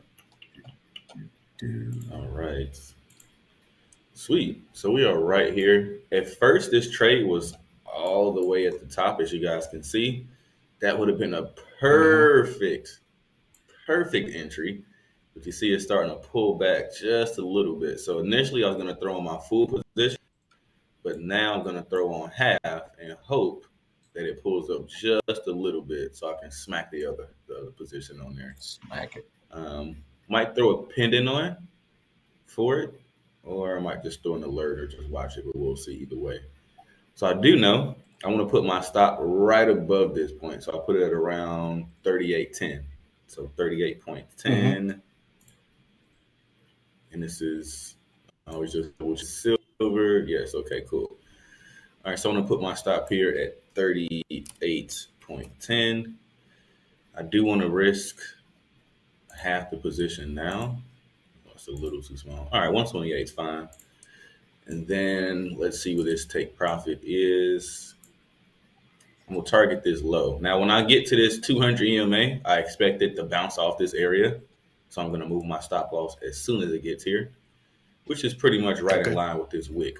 So just in case it bounces off, I will be rich at that point. So, but the TP will be around 37.20. Nice even number. So let's put that TP at 37.20.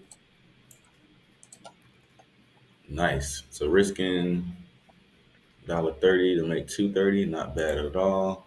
So slightly, let's see. Not exactly a 2-for-1. I mean, say this giving you a 2-for-1 right where it's at on this first position. Just with a little pullback, guys, we can get a 2.5-for-1. So let's see what it does. So you're waiting for a slight right pullback, here. or did you actually get into a small position now? Partially. No, so as soon as this candle closes, I'm gonna hit the button on this first position.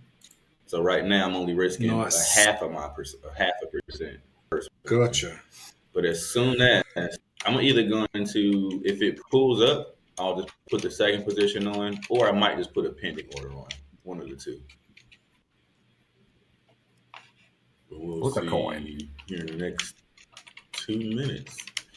Yeah, we got 3 options. I could just watch it and hit it. I could throw a pendant on it, or I can just set an alert at this level, and then once the alert goes off, I can hit it. But since we'll be watching it, like if I was gonna step away, maybe I might throw a pendant on it. But since we're gonna be here, I'll probably just end up just watching it.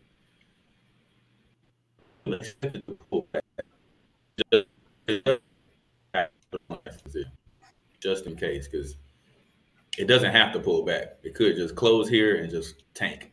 And if I was waiting for a pullback and I didn't get in, I just sat there and watched the move fold out right in front of me, which has happened so many times before. This is why I split the position up into 2.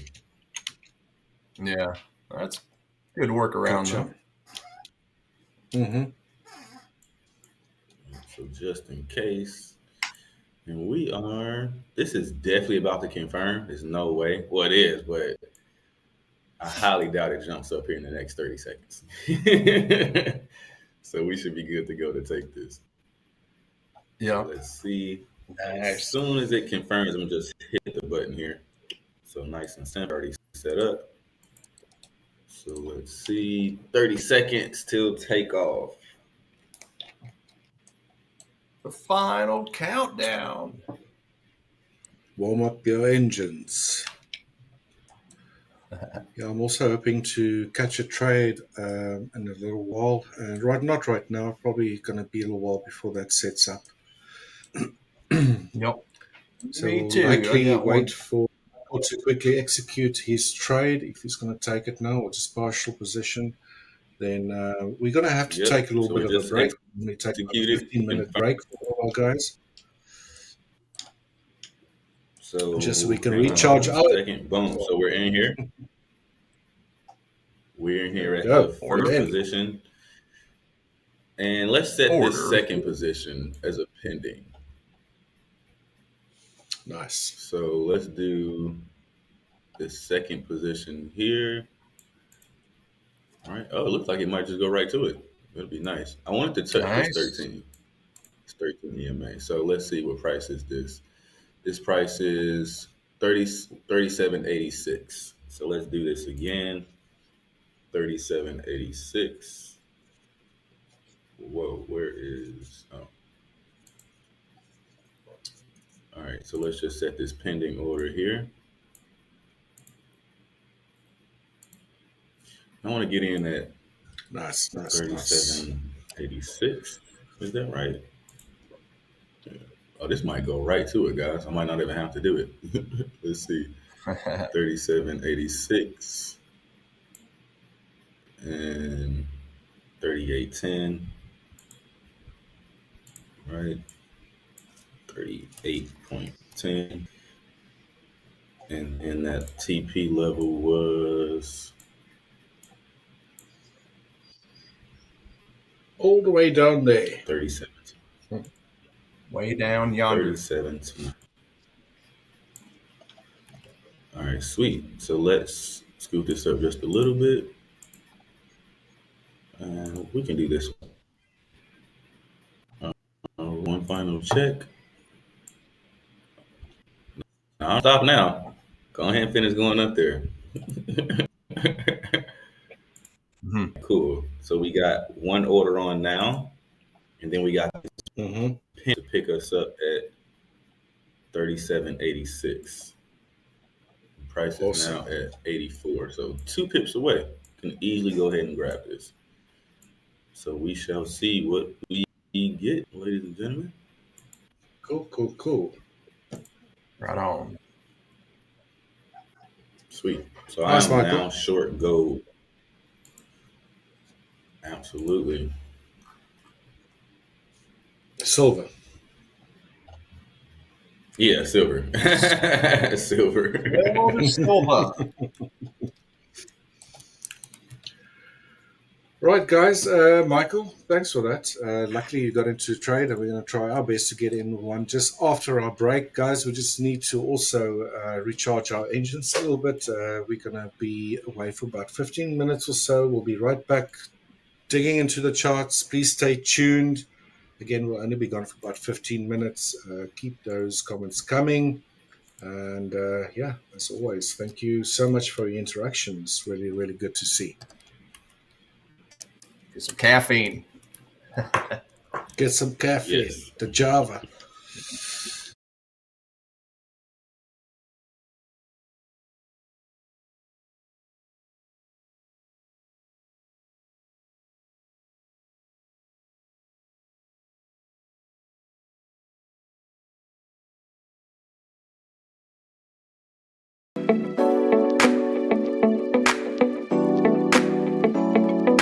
Hey, hola amigos, I'm Michael Keller, and I'm one of the trading coaches here at Hola Prime. But more importantly, I'm just a regular guy who turned trading into freedom, and I'm here to help you do the same.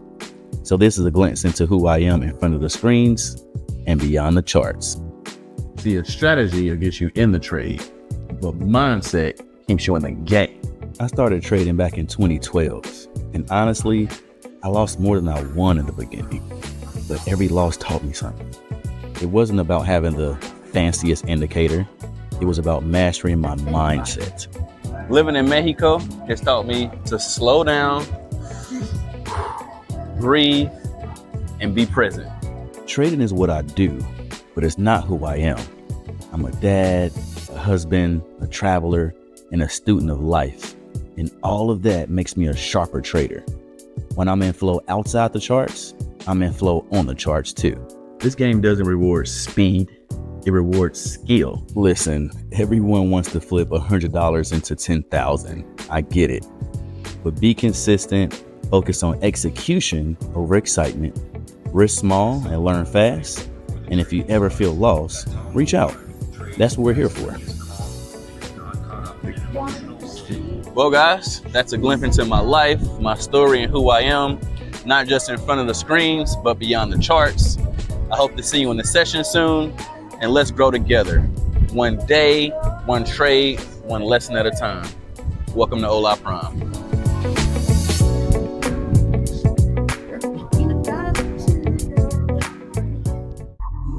Hola Prime, trade with transparency.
Hi there, my name is Richard and I'm one of the coaches from Hola Prime.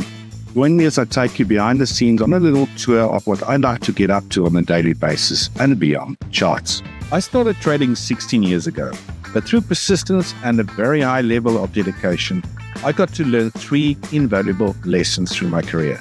That trading should be treated as a business. It's really not a gamble. Consistent profitability demands effort, and there's really no shortcuts or any way around. And especially risk management, which isn't, it's part of your survival as a trader. You see, early on I realized that success in trading is only 20% strategy and 80% mindset and emotion. Now, as a coach at Hola Prime, my focus is very simple. Helping traders build systems with an edge, cultivating the discipline and focus needed to execute them consistently. You see, guys, the markets doesn't care about you. It will humble you if you let your pride override rules and reward you when you execute your plan without fear or hesitation. As a trader, I like to get outdoors as much as possible. Really try to strike a balance between trading and also leading a healthy lifestyle. Leading a healthy lifestyle for me could be anything. Hiking, I love swimming as well. Today is not really the weather to go and swim, but I will take the dog out for a walk. Folks. I'm really trying to force healthy habits so I can stay focused when I really need to, when I'm behind the charts, and all the stresses that comes with it. As getting outdoors really helps relieve those stress and helps me personally keep focused as much as possible. In my spare time, I like to play big dogs with my trainers. And just as in training, skills and practice is everything. And that's a wrap, guys. Look behind the scene of who I am, what I do every day, beyond the charts. I hope to see you in the session soon. Take care.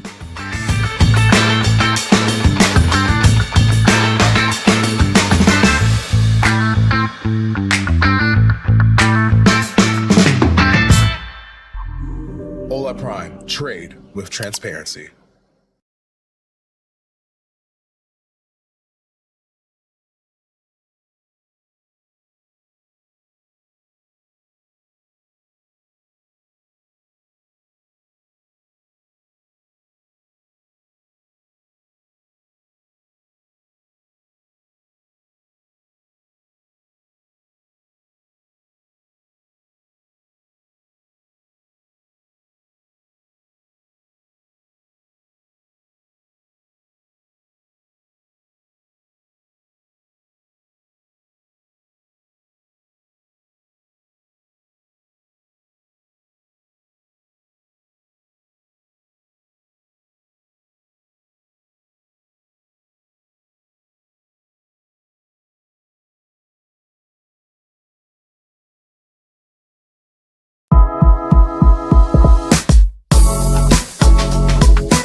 everybody. My name's Tiger. I'm a coach here at Hola Prime, and I wanted to give you a quick little glimpse into who I am, both inside and outside of trading. So let's check it out. So I've been trading now for going on 11 years, and that first decade of my trading was all about technical analysis. And really over the last few years, though, I've really dug a lot deeper into fundamental analysis and sentiment analysis, seeing how the bigger banks and institutions are trading so I can ride their coattails, so to speak. They're the ones making the money, so I've just kind of looked at trading like Edison and his light bulbs. He's went through thousands and thousands of different prototypes in order to find the one that worked. Look, one of the things about trading that people get wrong is they think it's an overnight get-rich-quick scheme. So, you know, for me personally, all the hard work was done well before I even picked up trading, and it all had to do with reading some good books. So, one of my favorite books right there, The Magic of Thinking Big by Dr. Schwartz. And as you can see on there, the chapters, best way to read this book is read chapter 2, 12, and 13, and then turn around and read the whole book. Powerful, let me tell you.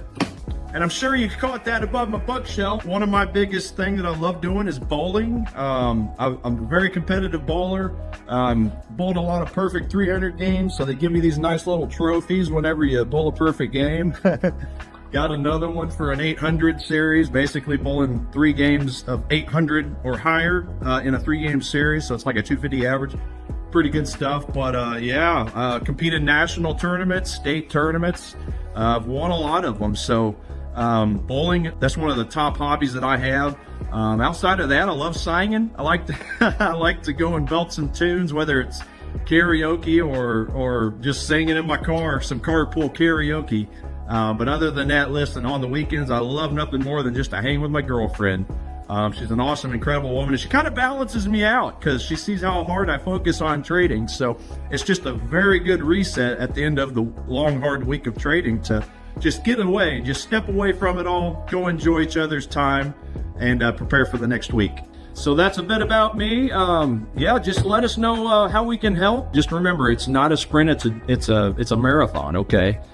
The basics of trading are quite simple to learn. It's just all the nuances that take a while to really master. So just keep that in mind. Don't overwhelm yourself. We'll take your hand. We'll lead you to where you want to go. Like I say, just one step at a time. So with that, have a wonderful day. Look forward to seeing you in a session soon. Hola Prime. Trade with transparency. Markets.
All right.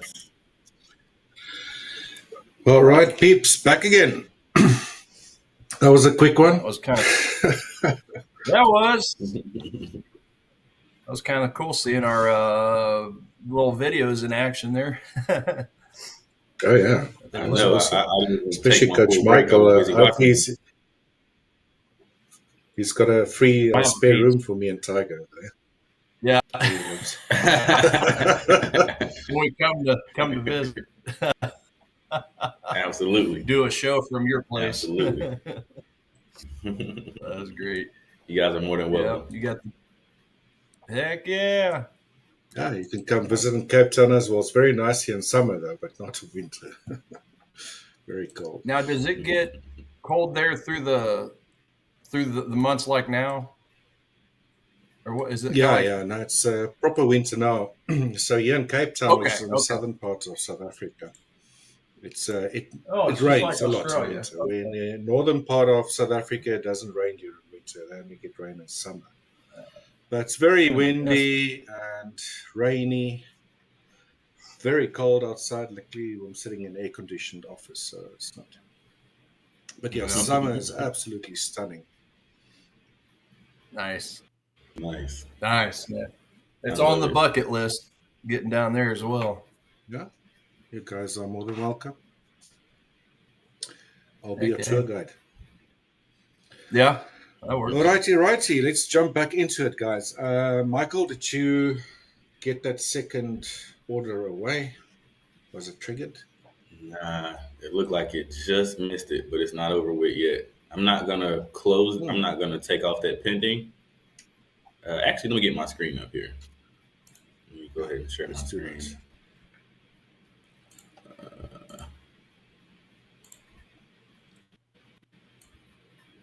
Let me get my screen up here. All right, sweet. So yeah, it didn't trigger it just yet, but I'm not gonna take this off because it's still early. It's literally only been 18 minutes. So I would love for this to go ahead and just hit this red 13 EMA, pick up my order, and then fall. That would be like in a perfect world, right? A perfect setup. Or by all means, it could easily just, I don't care. It could just drop, right? As long as I get me a piece of something.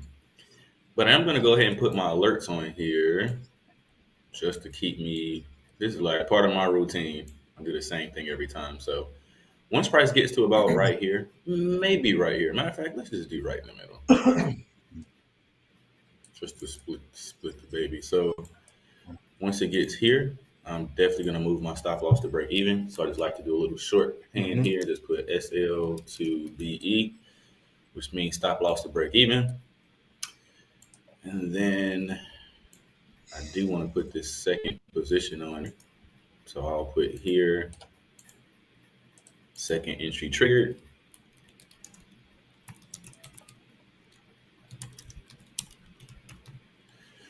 Right. And then I'll just add two more here. This is for stop loss hit, which stop loss hits. So, and then my last one would be this one down here. Just saying, good old TP smacked. TP smack. Yes. Best alert name in Love trading right there. Nothing's cooler than being, I don't know, in my pool or outside or whatever the case may be, and my stop loss is at break even, and I get that alert on my Apple Watch saying TP smacked. I love it. Yeah. Always nice to hear. Yes. So yeah, that's pretty much it for this one. We just kind of waiting to see what goes on. Similar to yesterday, guys, I'll be totally honest. I didn't really see anything else that I liked. Like not one other setup except this. This is the only one that was even close to taking. We did have that Gotcha. gold, as I mentioned, but I just did not like that huge one up with this. All right. Even if this was to, let's say, do something like this and kind of give me that third little leg here, even if this did come up and close here, stop off below, TP is up here, I wouldn't want to take this. Like, it looks nice, but this huge wick to me is just so much trap volume.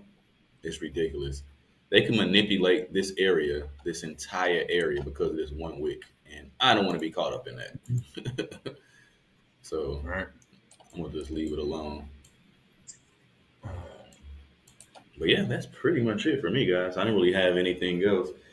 If either one of you want to show something, or I can kind of do what I did yesterday, where I pointed out all the other things, all the other setups, or the pairs rather.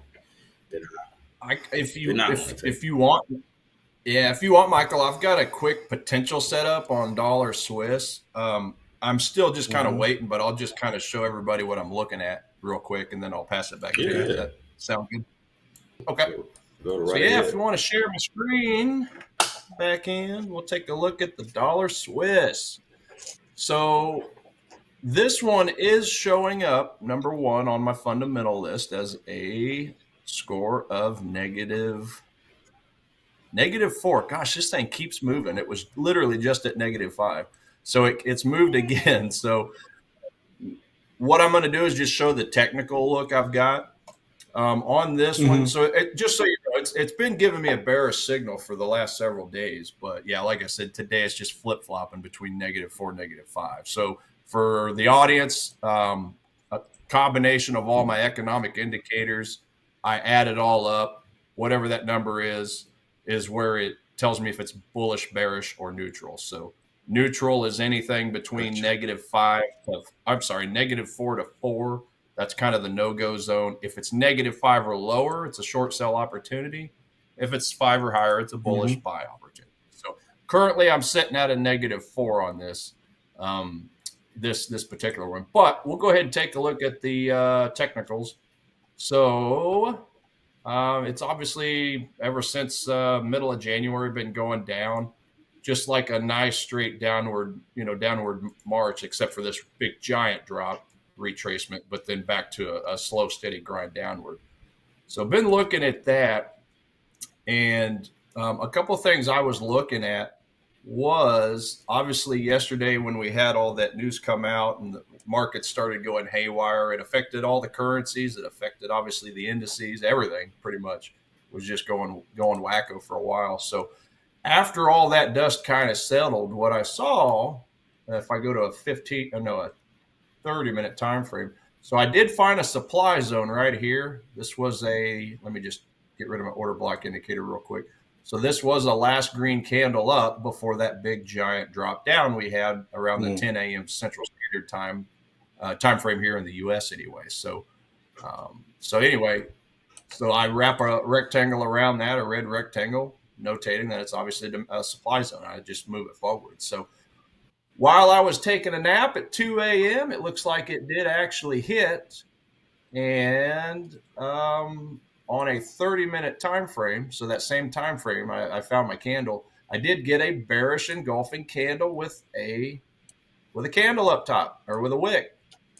So a little bit more of a spike in the volume below. So the next drop below that candle would have been a good entry. Well, again, I wasn't in the market at the time. So I missed that initial. But obviously, it's kind of pulled back. Why is it pulled back? Well, we do have that inclining trend line, as you can tell. I just wrapped it from that bottom to this bottom here and then just moved it forward. So digging down a little further on the 5-minute time frame, I did notice that, well, looky there, there's a demand zone candle. So this was a red candle. If I turn off my order block tool again, red candle before a big spike up. 1, 2, 3, 4, 5 green candles. So again, we've got heavy volume in this area. So even though I'm looking to short sell this thing, it is currently kind of in a little bit of a shorter term uptrend, right? So when we look at that on a 5-minute, that's obviously why that hit that area. So hit the area, and then we've since seen a bounce up. So that tells me this trend line's working pretty well because it also was obviously on that demand zone, that smaller time frame demand zone. So basically, in order for me to trade this, I think I would prefer to see a break of this line and close below this line. So not necessarily looking to sell in the supply zone again because it's already been mitigated. So at this point, I just want to see it prove itself. I want to see price come down below that and just break that trend line, and we could obviously look to short sell it to the downside. So give me a break down here. Maybe it bounces off some more unfilled orders in this zone, come back up, and then just do something like that. That's essentially what I'd be looking for. That's beautiful right there. That'd be beautiful right there, right in that zone. That's my sweet spot right there. Yeah, let's shape it like this actually. So yeah, hit that zone. It'll probably retrace again, come back, hit this zone over here, come back up, retest this former demand zone, and then I'd be looking to take a short sell to the downside, preferably down to the low point. That's my exact trade. Can you see that? Is that right? Same one? That exact setup. Like, just look at that. Yeah. So it just goes to show, guys and gals, I mean, we use the two different trading methods, but we come to the same conclusion.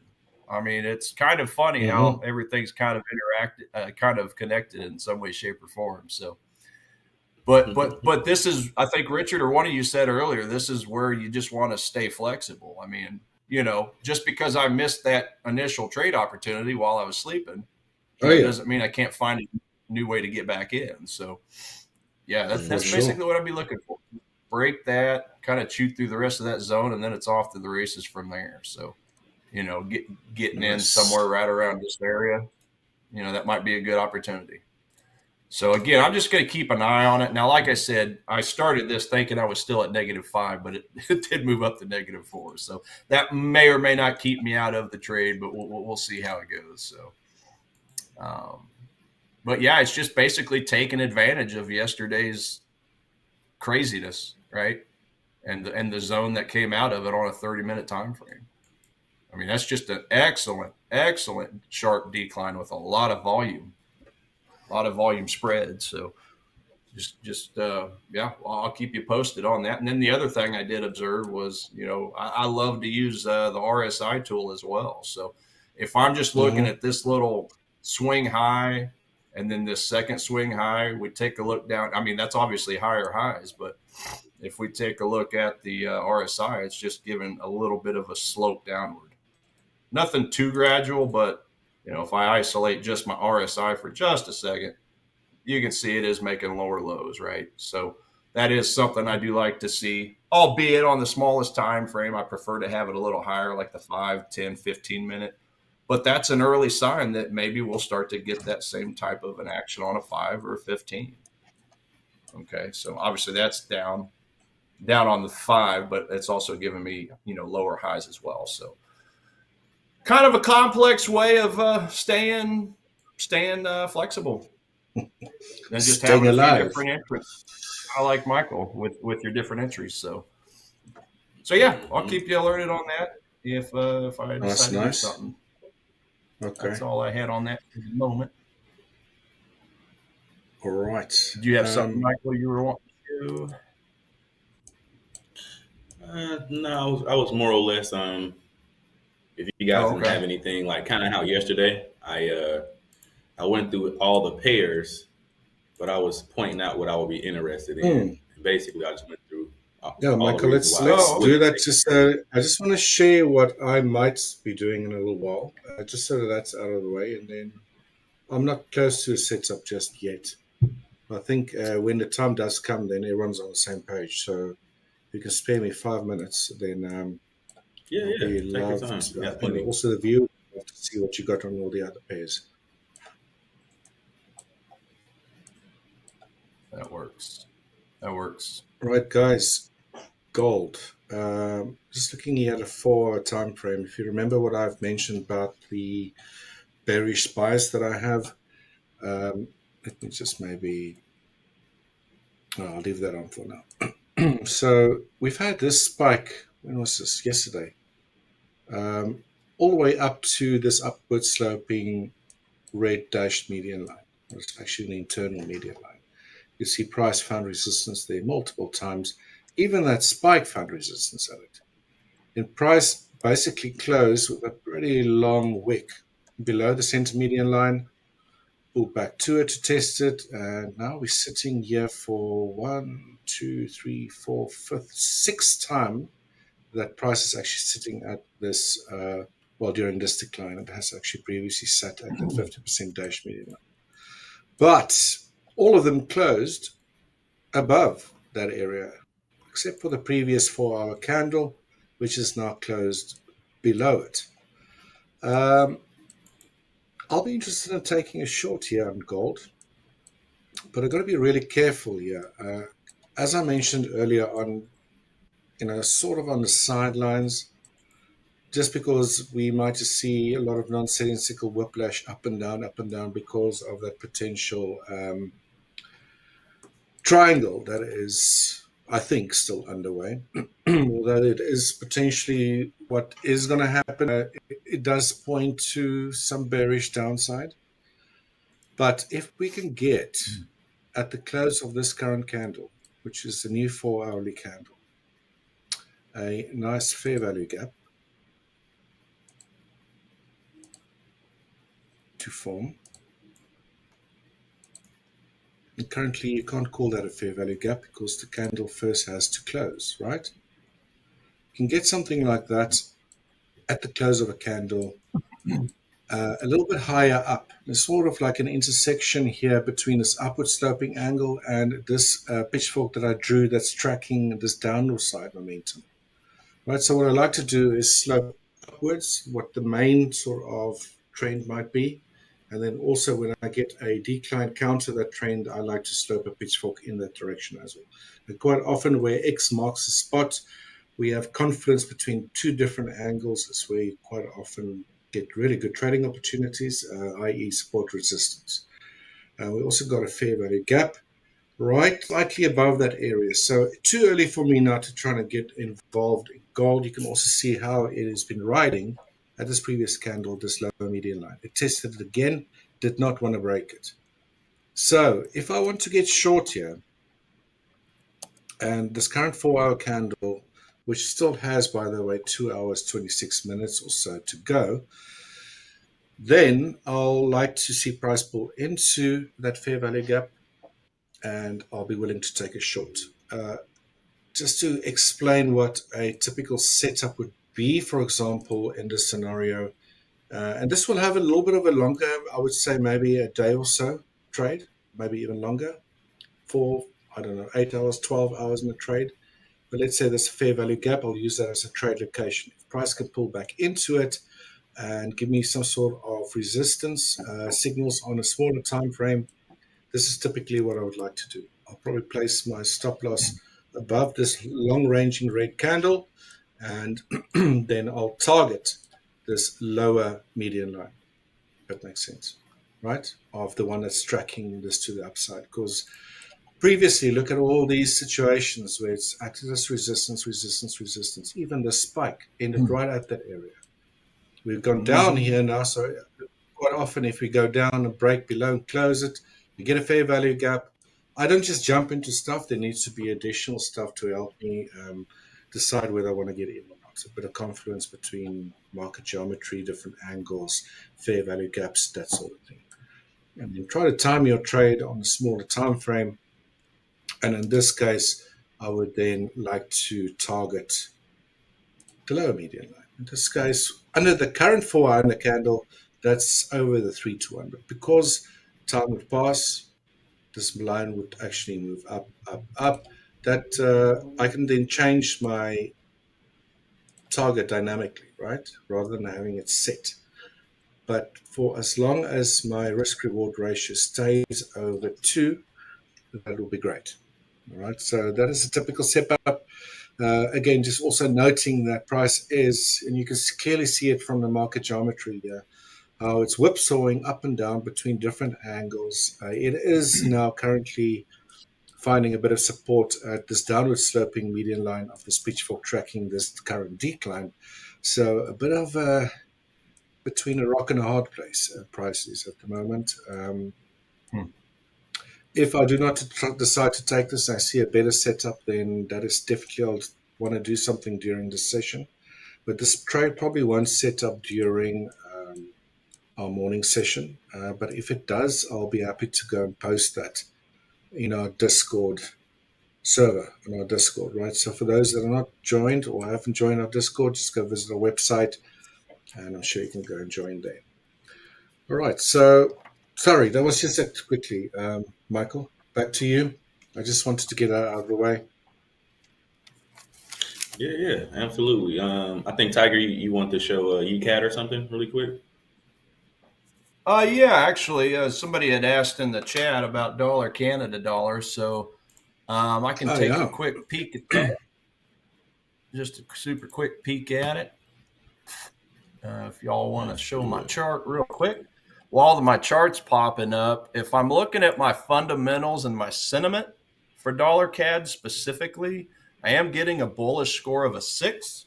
So the COT data did favor the big banks buying up. Let me double check that. Dollar Canada dollar. I'm just going over to my COT report real quick. Institutional positioning. Here we go. So overall, the Canada dollar is one of the least favorite of the big banks. So they basically are net short 81% on the Canada dollar.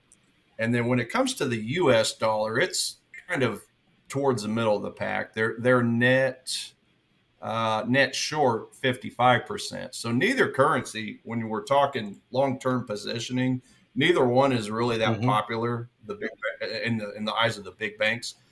However, that's position trading. I'm more of a shorter term swing trader, days to months. So what I look at is the weekly COT report. So what's the percentage in change on these currencies and Bitcoin and other things that I trade, from week to week. So when looking at that report, we actually had the dollar where they increased their longs. Let me look here. Well, they actually decreased their longs, but they decreased way more shorts. Or hold on, let me look. So less longs, less shorts. Yeah. So they decreased longs, but they decreased way more shorts. So that's net long as far as increase in week to week. However, the Canada dollar, they did a lot more. They added a lot more short positions. They added 2.44%. So they sold a lot more Canada dollar, and then they added a little bit more U.S. dollar, if that makes sense. So that just by itself is a very strong reading to buy the dollar Canada dollar. It matches up perfect in my in my algorithm. So yeah, we're looking at that. And then when it comes to trend is up. A point goes to it. 2 points goes to the pair for manufacturer PMI, services PMI, PPI, and then we got a lot of other neutral. But yeah, long story short, add it all up, it's a score of 6. So if I'm taking a look over here at my chart, I did look at a couple things. So, obviously we were in fairly decent downtrend for a while. However, when it came to this this recent high, it did not break that low point. And then this high point here actually broke this high. So it's basically trying to curl around, if you will, to the upside. So what I see is a couple things. If I flip over to a 4-hour chart, I do want to be aware of this overhead supply zone up here in the 1.3777 area. Because if price comes up before it comes down and hits one of my demand zones, then I want to be leery of that, because there could be unfilled orders in that area, which is evident by this big yellow candle. That's that candle right after the basing candle. So I definitely want to be careful. I hope that it comes down and hits one of my demand zones first. So if I'm looking at my demand zones, the immediate ones I see, my favorite one I see is actually this 1-hour demand zone candle down here. Because from here, and this, by the way, is at the 1.3606 area. So when that candle formed, I had 1, 2, 3, 4, 5, 6, 7, 8, 9 big green candles come out of that. So that's a pretty nice, strong move. It would have been nice to see some more volume coming out of that, because obviously we did have a little bit of a period there where, and that was the Sunday open, so that's to be expected. There's just not that much, volume on a Sunday. But we get into, the latter part of Sunday, and it just kind of went up nicely. So overall, it's a strong move. But yeah, I just basically wrapped an alert there if price comes down that deeply, and then obviously, put a stop loss below the Sunday low. That would be a good 20 pip range right there for potential buy. Right. But as far as looking in the more immediate area, I mean, just kind of looking at, market geometry, like Richard says, we can look at something like this where we put a trend line on this side here, maybe look to see if I can find a demand zone as it gets around touching that area. Now, we did have this demand zone here back in time with some pretty good volume coming out of it, right? So it came up, formed a new high, which broke that point there. So that shows me there's some strength in there. So what happens? Price went crazy yesterday during all the news and everything that come out, and it dropped price for the dollar. Well, it dropped it right into a demand zone. Okay, that red candle right there. So what happened? Big banks step in and buy the market. How do we know that? Well, the market, or the big banks and institutions, they're the ones that make these big giant moves. They're spending millions and millions on their trades while we're playing around with our, $100 accounts, $1,000 accounts, right? We can't move the markets like the big banks. So when you see a big, strong move like that, that's a big bank institution doing that. And then likewise, it comes in, they collect the unfilled orders. But here's what I love about this, and this is what I want to point out. So this is this right here. This is my master pattern box. So this is a contraction point. This is where buyers and sellers temporarily agree on price. Okay. So what happens? The banks are sitting here watching that box, and they're saying, okay, which way are the retail traders going to take it? Well, at one point they took it to the downside. As you can see, it broke the bottom of that box. What happens? The big banks step in and they take that volume from these stop losses right under here, where the retail traders were buying to go long. They put their stop losses right here. So the big banks know that. They push price down here to collect those unfilled sell orders to fuel their buy orders. So this is the idea and the concept of liquidity grabs that we talk about. That pushes price up, and then the same thing happens. The banks are now collecting these stop loss orders over here, these stop loss orders here. Those are retail shorts. What's the opposite of a short? That's a buy order. So the big banks are collecting all these buy orders to fuel their shorts so that they can short the market. And they're doing that because ultimately they want to buy these unfilled orders in this area. So the process repeats. There's stop loss orders under all this right here, where buyers are buying and putting their sell orders here. So the process continues. The big banks push price down to collect those sell orders, that liquidity grab, and then ultimately collect all these unfilled orders to place their buy orders so that they can fuel that next move up. And that's clearly what's going on here. So, it's just currently in that it's currently in that manipulation cycle to where, how can we take advantage of this? Well, we can take a look at some of the smaller time frames. I mean, let's see, 4 hour, 2 hour, 1 hour, 30 minute. Okay, let me turn my. Okay, so here's how I would probably look at it. I probably would prefer to see a deeper retracement because I would want to buy low on the curve. Like the best part of this move has already been made, in my opinion. That's the manipulation. Show them the flag. The flag, yes, exactly. Show them the flag. We're going to pull out. I'm going to show you guys what buying high on the curve and low on the curve looks like. This is called the Hungarian flag, right? Let me just make sure get it like this. This is the Hungarian flag. Okay? So when I'm looking at buying low on the curve and selling high on the curve, I'm looking at this recent high point right here and this recent low point right here. So if I put the Hungarian flag there, you can clearly, it's color coordinated. It tells you what to do. So I don't want to buy up here because if I buy up here, I'm buying some expensive crab legs. But if I get price to come down to the green part of the flag, which is also right here where there's a demand zone, that's crab legs half off. That's where you buy. And then you try to take price back up. Okay, so that's just a quick visual look at buying low on the curve versus buying high on the curve. The white, that's diddling in the middle. You want to be careful there too. So the best opportunities is always to buy low on the curve, and that's your curve. You can look at that on the higher time frames. You can look at that on your, the time frame you're looking to place your orders and so on and so forth. It's just a really good, easy way to understand where you're buying. Are you buying under fair value, which if we look at this contraction box here, it spits out a value line right here. So if you're buying up here, you're buying above value. If you wait for price to come under that value line, you're buying under value.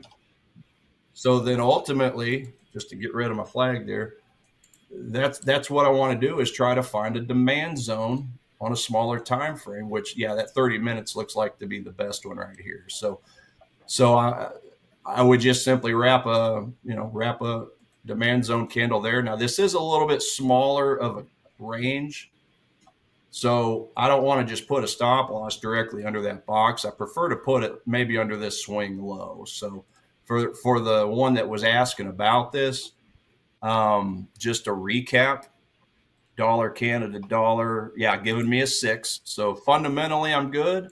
Sentimentally I'm good. All I got to do now is just time the trade on a chart. So if you can get a pullback in this area, utilize all this little congestion area for a stop loss, just put you on, where it's at there. Or if you want to be a little more safe, you can put it underneath that demand zone that was originally formed on a 1 hour time frame, something like that. So yeah, where price is at now, it's way too expensive. I want those crab legs half off. Now, again, the last thing, and I'll be done with this.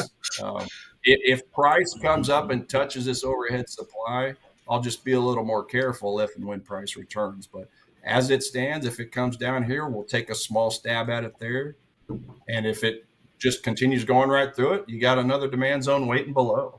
So just be flexible and just take what the market gives you, regardless of which zone it gives. But that's my 2 cents on that with the way I trade supply and demand. So I hope I explained that good enough for you. Yeah, well, people love the flag, that's for sure. Seeing that in the chat. Before we switch over back to you, Michael, we've just got the word from our team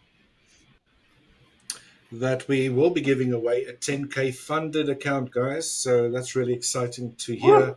That will be in an hour's time. So please do stay on the chat. Do not leave. Please make sure you subscribe to both the Hola Prime TV YouTube channel as well as the Hola Prime Global channel, right? So you got to be subscribed to both to qualify for this. Please, like you've already commented in the live session, name will be picked randomly. Again, we'll let you guys know who that is in about an hour's time. And please, very importantly, make sure that your email is in your YouTube bio so we can contact you. If it's not, then we won't be able to get hold of it, right? So very, very important. Follow those 3 steps. Subscribe both Hola Prime TV as well as Hola Prime Global. Comment on this live session and make sure your email is in your YouTube bio so we can contact you. Right, again, winners will be picked live randomly in about an hour's time, so please stay tuned. This is a fantastic prize that we're going to give away, so please stay around for the next hour until the end. We still got about an hour and a half left, I believe, before we actually end our session. All right, so, guys, who's it going to be? Who's it going to be? A 10K live funded account. Go nuts. Get that trading journey. And also leave a like, right? Very important. Like and subscribe. Smash that like. That's awesome. Good stuff. Smash the like. Cool. Michael, do you want to go through some pairs there for us? I see we got a lot of FX traders here, so I'm sure they want to see that. Your take on things? Yeah. For sure. If I could get my screen shared here.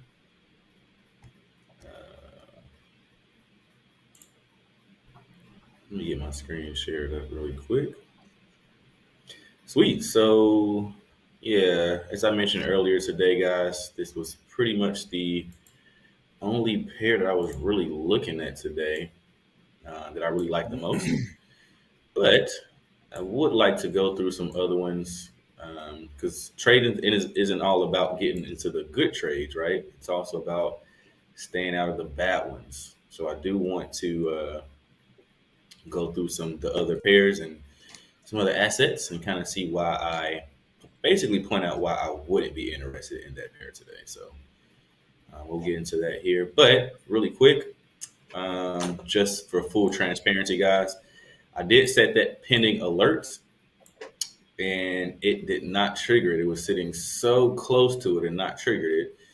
So what I went ahead and did was I canceled the pick and I just jumped in. All right. So I am actually fully in. Let me reshare my other screen here. Cool. So I'm actually in setup right now. I'm fully in gold. So my account, as you can see, it's basically a 25K account, risking 1 full percent of the account, right? So as you can see on this particular one, if I was to get stopped out, I would lose 126 on this account, on this trade, and 128 on this one, right? So together that's about 250, which is 1 full percent of the account, right? So again, I did cancel that pending. As you can see here, it's canceled. Because one thing that I don't like to do is I don't like for it to just be sitting around, right? Because technically this touched this 13 EMA, which is exactly what I wanted it to do, but it would not pick me up.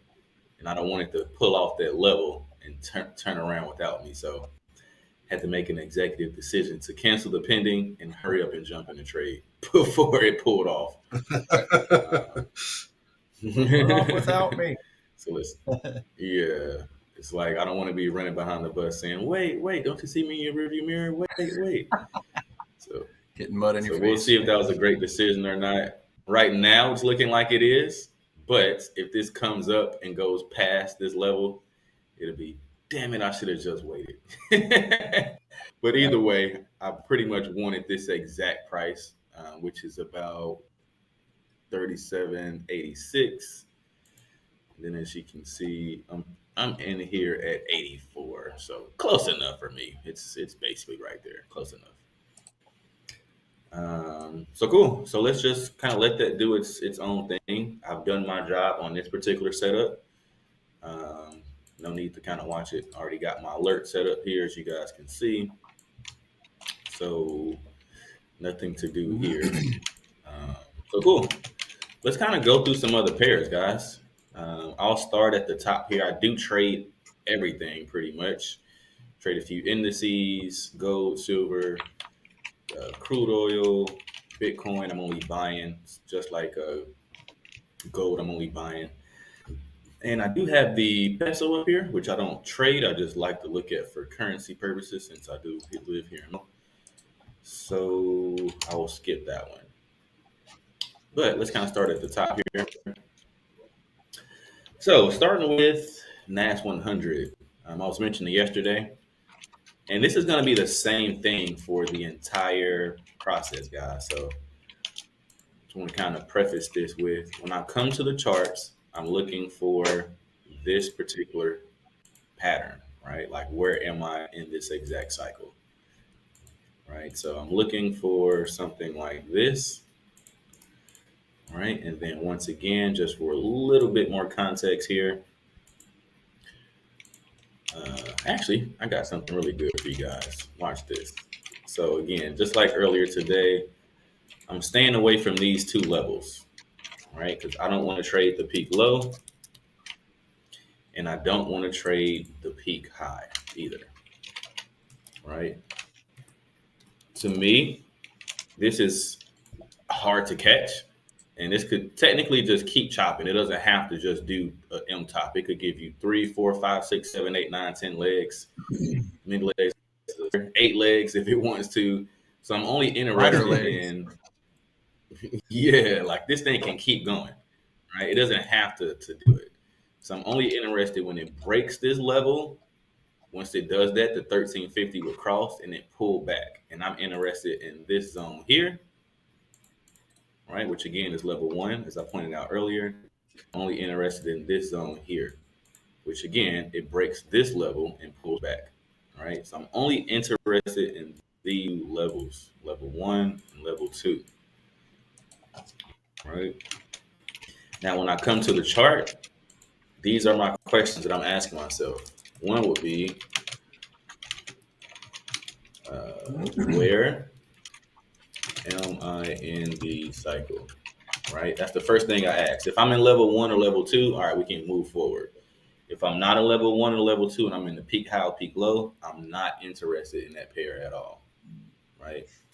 So the next thing I'm looking for is a pattern, whether that pattern's off the 50 in level 1 or if it's off the 200 in level 2. I just need to know where I'm at and then the pattern, right?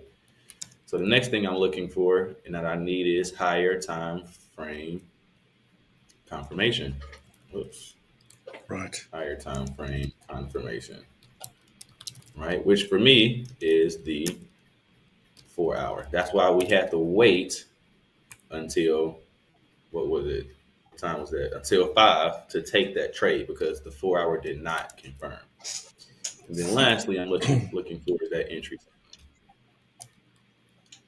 right? So these are the questions I ask myself every day. I'm coming to the chart when I'm going through all the pairs, and I just want to preface it with this exact thing, right? So you pattern, the cycle is right here on the left, right? Peak high, peak low, level 1 and level 2, right? Level 1.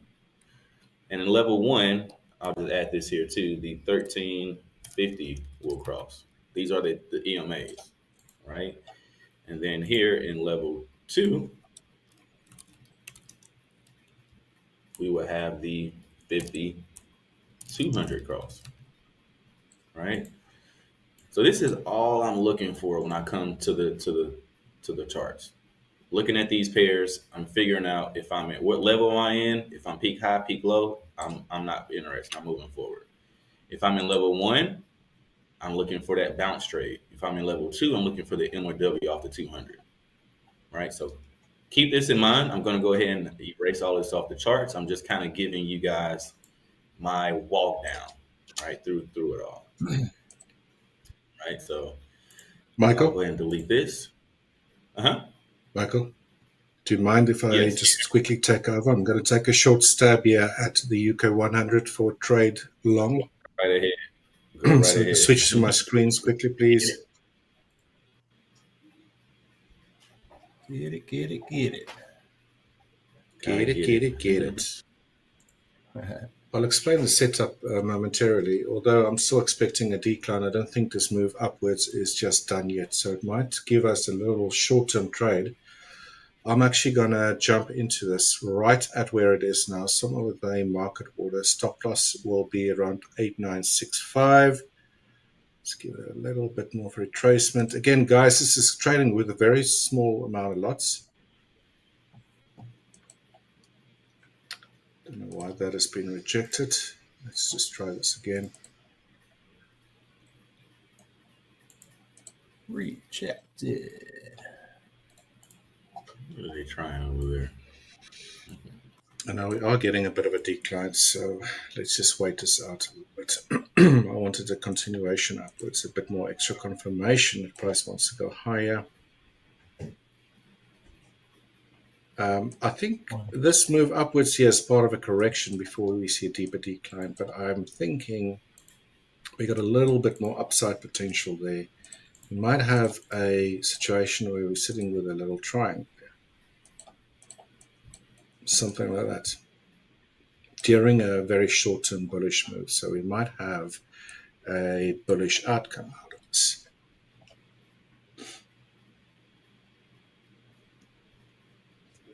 If I were to switch to my other chart,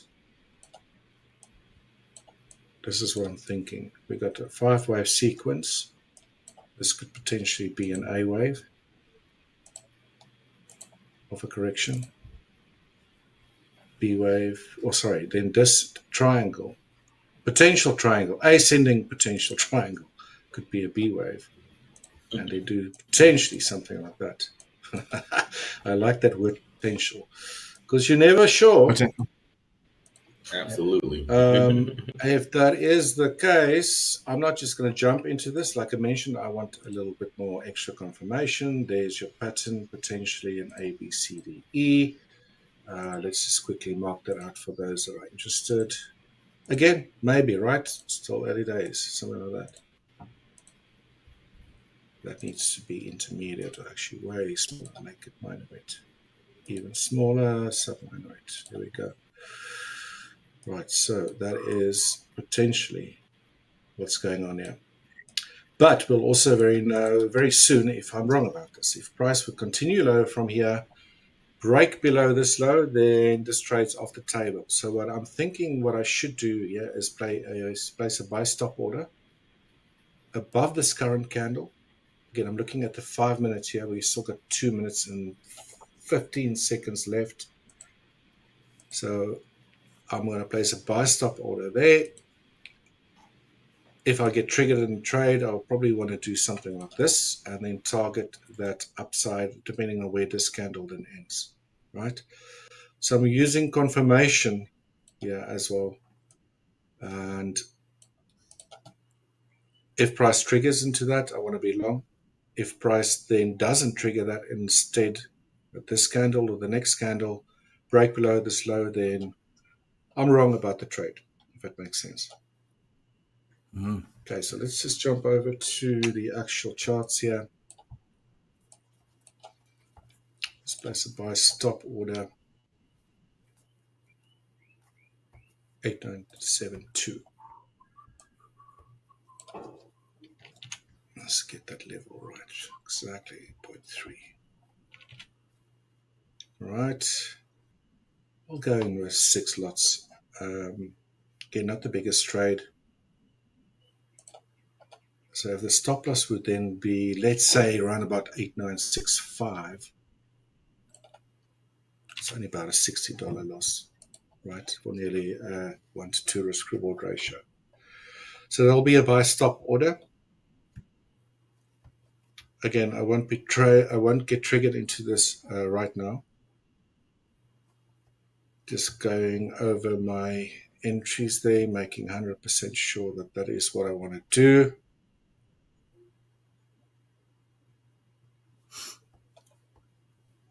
Price 89723. Let's hit that.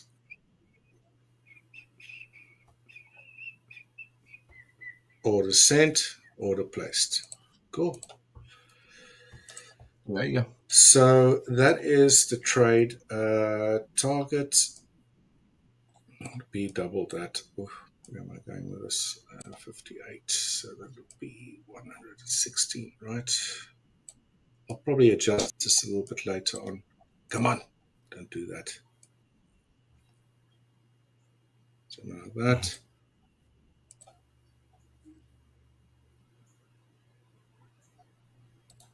And let's hope this works out. So I'm looking for that rather than entering down here where I can obviously increase my risk reward ratio. I rather want that extra confirmation. See, if price then bounces off that lower channel, fills my order, then my confidence would increase that I'm actually dealing with maybe just a little ABCD sort of ascending triangle that might still have a little bit more upside potential.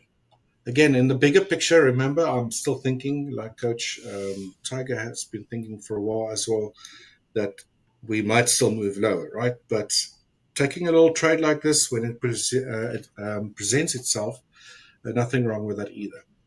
Since I am a day trader, I can swing both sides of the market, so I'm not too fussed about things. The overall direction, right? See, I got a partial execution here now. It's because of the spread, obviously.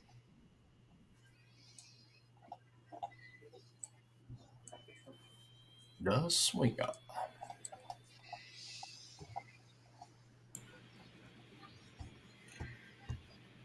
The swinger.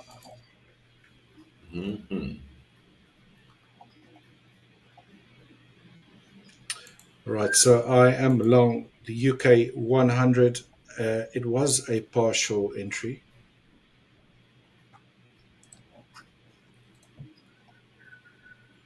It says... Nice jump up. Like it jumped up as soon as you said that. It looks like I've been, what's his name, filled on 6 there. Okay. Long 6. UK 100.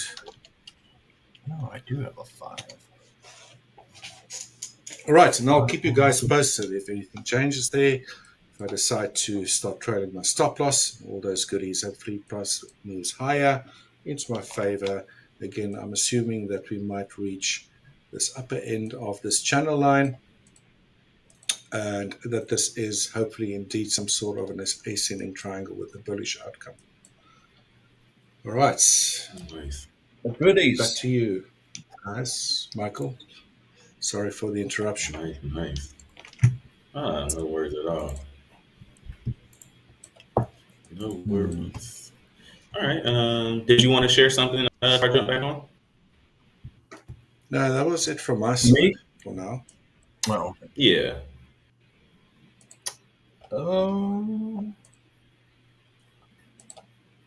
I could show a super quick one on gold. Just an example. Do it. Yes, Do I it. just want to. Yeah, go ahead and flip I on was over to gonna my chart. Get into it. Okay. Yeah, I'm just going to show an example of a trade opportunity, but why I'm kind of ignoring it.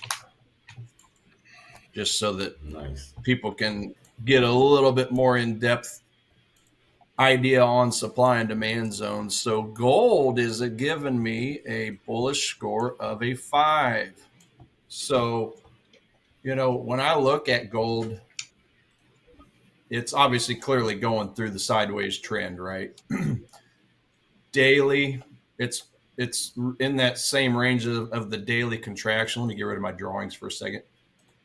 Restart, reset. Yeah, just straight sideways. I got contraction box, contraction box, contraction box.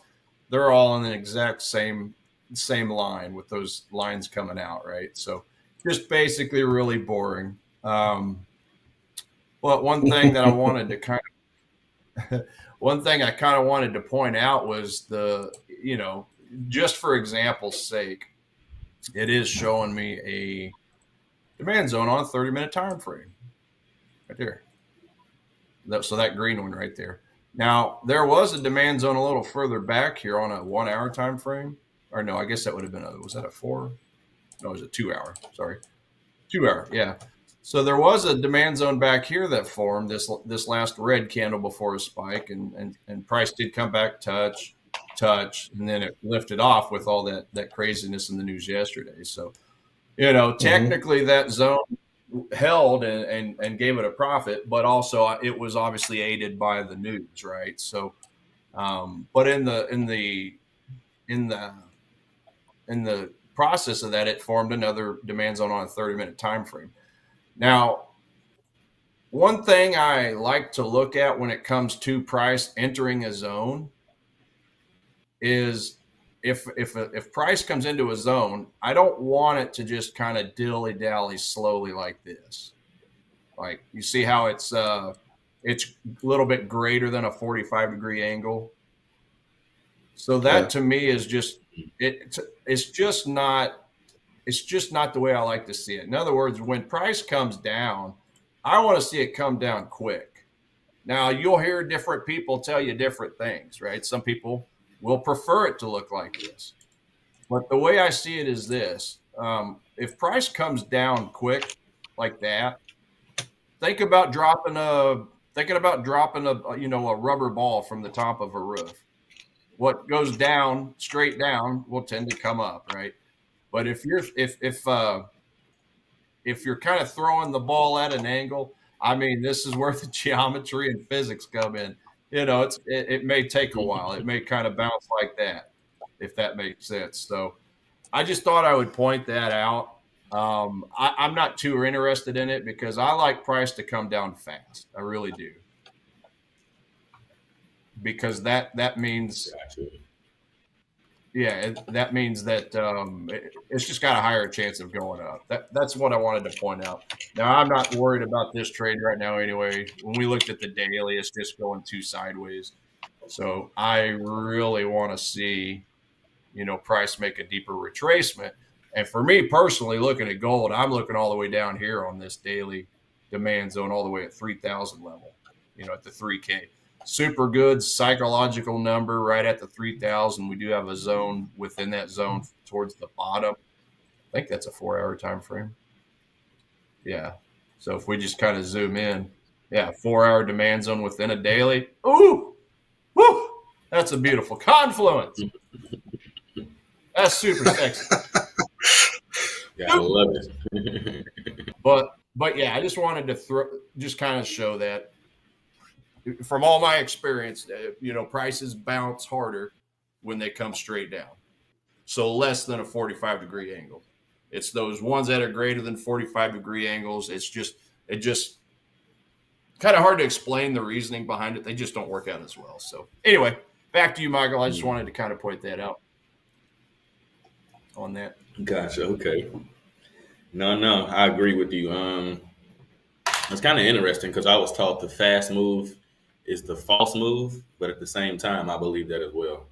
Like if it goes up pretty hard, it seems like it goes down just as hard. It's very interesting dynamic. Yeah. You hear there's two different arguments for it, but I'm just going off of my experience. I mean, I was taught this way as well in my trading academy, and I just kind of paid attention to the velocity of the speed of price hitting those zones, and I've just found that these would work the best for me. So, Gotcha. That's it. Sweet. Well, yeah, we can get my screen shared. Let me pull my screen up. I'll kind of pick up where I left off at here.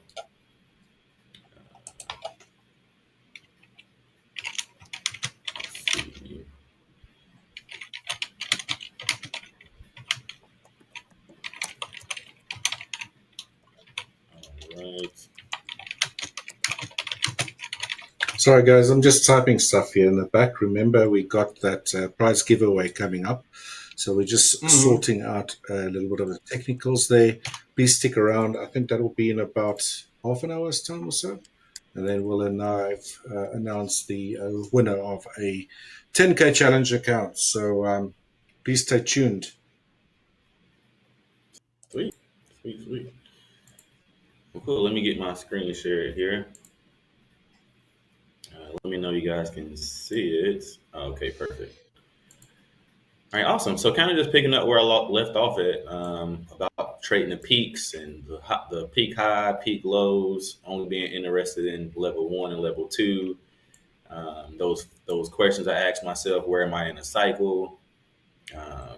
Do I see a pattern in level 1 off the 50? Level 2 would be off the 200. 3 would be that higher time frame of confirmation, which again is that for me is the 4 hour. So I want to see price above or below the 13 EMA. And then lastly would be that entry signal, right? Which would be again a close below or above the 13 as well on the 1 hour chart. So with all that context coming right into the chart here, starting at the top with NAS 100, this I am not interested in at all. The reason being is this is a peak high. Remember, I'm staying away from the peak highs because this thing could keep doing whatever it wants to do, right? Like some traders and me myself, I used to try to catch this move here, right? Just going short. I'll throw my stops above this point here, put my target here, and the next thing you know, this thing's just chopping along. Just keeps doing this, and you're like, what in the world? Like, how many times are they going to do this? That's why I leave that alone now, right? The move is once it breaks below that area, retest that area and then drop, right? I want to be part of the move, right? So with that being said, NAS 100 I am not interested in at all because it is in peak high. So I'm not touching this one. US 30, not too bad, right? We did come off this peak high. You can see over here. A little funny looking, but the pattern is still there. All right, we got this kind of funky move a little bit. Right now we're coming down. But since we do have this fresh 5200 cross right here, right, the next move in the cycle would be that M off the 200. So I would be paying attention to a move that looks something like this. Right, and then dropping down to this 800 EMA. And there's no coincidence that if you look right here, this is kind of where what I would call like that structure is, right? Just look at this. If this was the floor, it broke past it. Now the floor is now the ceiling. Right? Like I can't make this stuff up. It's just, it paints on the chart all on its own, just like this. I can't make this stuff up. That's right. This is, though, in my opinion, like the cycle, right? So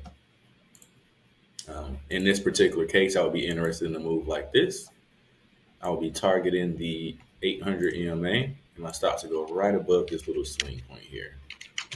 All right, this would be like a nice 1 for 3.5. Right, so If this sets up this way, I'll be interested in it. But seeing that this is not happening right now, I am not interested in it. All right. So for me, this is a pass at the moment. Next up will be S&P 500. Same exact thing as NAS 100. This is in peak. This is peak high. I don't want to touch this at all. All right, we got these waves just going here. I'm not interested in this. I need this to break below, then come and retest this area, and then drop. I want to be in something like that. All right, so to me, S&P 500 is not interesting at all. Next would be gold. We talked about gold a little bit earlier today, and gold was looking nice for quite some time. Then we had this crazy spike with that Trump news yesterday. So I took this off my board. But initially, once again, I was looking at the move here. We got the 200, 5200 cross.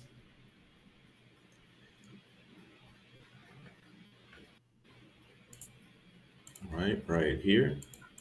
And we're looking for that W off the 200, which ran up here like that. So that null and void this move, and this is no longer valid. So this is nothing on gold.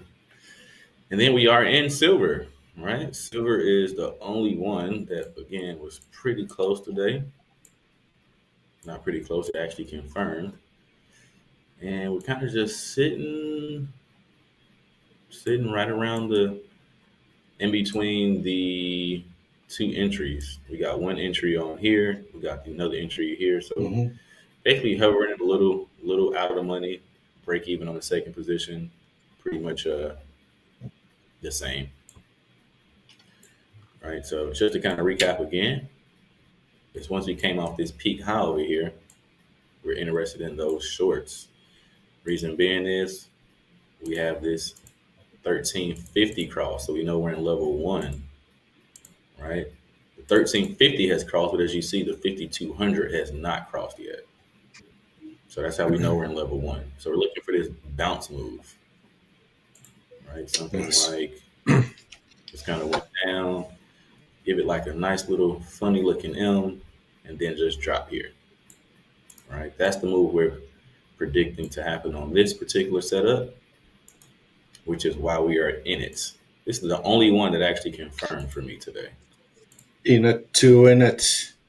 Michael, just quickly, if I can interrupt there, just a quick announcement again, guys. We are getting ready to give away that 10K challenge account. So please stay tuned in the comment sections there. Again, to participate, please make sure that you subscribe to both Hola Prime TV and Hola Prime Global accounts. We are going to check that to make you eligible. And please, as you've already done, comment on this live session. Make sure your email's in your YouTube bio so that we can actually contact you. So if you guys follow those steps, please put your hands up. I'd like to see who's done that. Don't want to lose out. We are going to pick a winner randomly. So we'll probably do the draw in about 20 minutes or so. So please stay tuned, guys. Nice. Yes. You're gonna have a lucky winner. Somebody's gonna get started off with no money out of pocket for a whole and then you can trade alongside of us. Yes. That's good stuff. So super cool. Nice. Well, okay. Well, other than that, guys, as I was mentioning, we were expecting this pullback to this area. And reason being is we have this area right here. So once this did close, we do expect it to pull back a little bit, but roll over, obviously. So we'll see what this looks like in a bit here. We still got about another, hopefully we can, I would love to be at least down here at break even. So we can have whoever took this trade with me can move their stop to break even with me, take some partials off, pay yourself for the day. But if not, I will be updating this trade in the Discord. So if you guys are in the trade but not in the Discord, make sure you join because I will be updating everything about the management of this trade there. All right, so get to that if you haven't. Moving right along. Next up would be crude. Crude oil is decent. I can see that we have this fresh 5,200 cross here, which means we are in level 2. So I'm looking for M's off the 200 since we're crossed to the downside here. So my next move that I will be looking for is something like this. Some type of M structure off this 200 EMA back to the downside. Alongside of that, the market baseline should go above this static line for this reload. All right. And I'm going to copy this and paste this in here early today. So I don't got to do what I did yesterday and keep typing it every single time. All right, boom. So copy that. And yeah, that move would look something like this. As long as we would target this ADR low here. So nice, nearly a 2-for-1 trade. Not bad at all. So I'll be looking for a move something like this on crude oil. Obviously, this is not happening yet. So today, crude oil is a pass for me. Hard pass. Next up is Bitcoin. Now, Bitcoin is pretty interesting because we already know that it's hitting highs. Once again, we just created a new all-time high this week. I will not short Bitcoin for nothing, right? You couldn't pay me to short Bitcoin. Yeah. I'm just not into it. Everyone sees it. The world sees this as a buy, and I feel like I'd be fighting the trend if you did that. So I'm not shorting Bitcoin, and at the moment, I'm not buying it either. Although this is not a bad setup. Like I could almost justify why someone would take this trade, right? Like reason being is you have this 1350 cross right here. So you will be looking for bounces off this 50 EMA, which is right here in essence. All right, so you could theoretically, you could take this, put your stops below here, and target this ADR high. Right, that wouldn't be a bad trade to take, to be totally honest. Me, I don't like to trade in level 3 at all, and this is definitely level 3. It's already so high. I'll be much more interested in a move off the 200 probably for Bitcoin. So that's not a bad setup. Again, I could justify why someone would take this if it was to close, somewhere around this price again, around the 118,000, let's say 900 area. That wouldn't be bad at all. But for me, that is a pass. So wouldn't be interested in Bitcoin today either. The peso, again, we just look at that for exchange rate. So I'm not going to go over this one. And then getting into some Forex pairs. Euro USD for me is very easy to spot because, as I always say, guys, as soon as I come to the chart, the first question I ask is what cycle am I in? So I'm looking for these crosses. Right? 5,200 cross is crossed here. So we are looking for M's off the 200. Oh, I think one of my AirPods has just went out here. Oh, sorry, guys. If one of you can grab this. Oh, okay. I see my left one still working. Let me charge this right one up. Wow. My right AirPod. Zap right. Okay, I can still hear you guys. So cool. So getting back to it, we're looking for M's off this 200 since we got the 5,200 cross. We know we're in level 2. And then we were looking for moves like this. Now, this is going to be really tight, so I really wouldn't be interested in Euro USD at all for the simple fact that you will want price to close below this 800 EMA, and your target is the ADR low. So that move would look crazy. You'd be risking like, let's see, you'd be risking $1 to make a quarter, which is a no-go. So your USD would be off the board entirely for me. So I wouldn't like this one too much at all. Next up would be EJ. Tiger, I know we talked about EJ briefly yesterday. So this one for me is pretty funny too. This is like a little mini structure here. And I don't like the shortness of this run. Like this is very, very shallow. So I would stay away from EJ altogether. I would be willing to short it more than buy it because for me it's more short than long. But this just looks really weird. Like this is a very short run. I need the run to be a bit longer than that. This looks more like a retracement versus a change in trend. So I'll stay away from that. Next up is EuroCAD. EuroCAD is pretty easy to see as well. Once again, we got the 5200 cross here. So I know I'm in level 2. And then again, I'm looking for M structures off this 200 EMA. Now this is a little bit better, but still kind of not the best. You will need price to close below this 50 EMA. And let's say your stop is above the swing here. Yeah, so barely a 1-for-1, not the best setup at all. Probably want to stay away from this one. And simultaneously, you would need the market baseline to go above the static like this for that infamous reload. All right. None of this is happening today. That's why EuroCAD would be a pass for today as well. Gotcha. Next up would be Euro NZD. All right, so this one is really high as well. Reason being is the 5200 has crossed way back here, right? And we already have our W off the 200, which was gorgeous, by the way. We had the 5200 cross here.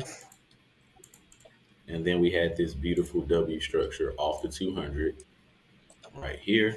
And it ran right on up. All right. So you can only take the first W off the 200. So this all the way up here is a no-go. I wouldn't be interested in taking this longer because it's already super high. And I would need confirmation for shorts, which again, I would want to see that kind of peak out. All right, give me some kind of structure like this, break below that area, come back and retest it, and then drop to this 800. I'll be interested in that move there. Clearly, this is not happening today, so that's why this Euro NZD is a pass for me today as well. Euro GBP. Euro GBP is actually just now getting to the 200 EMA. Actually, it's getting there again. So yeah, this is not good either.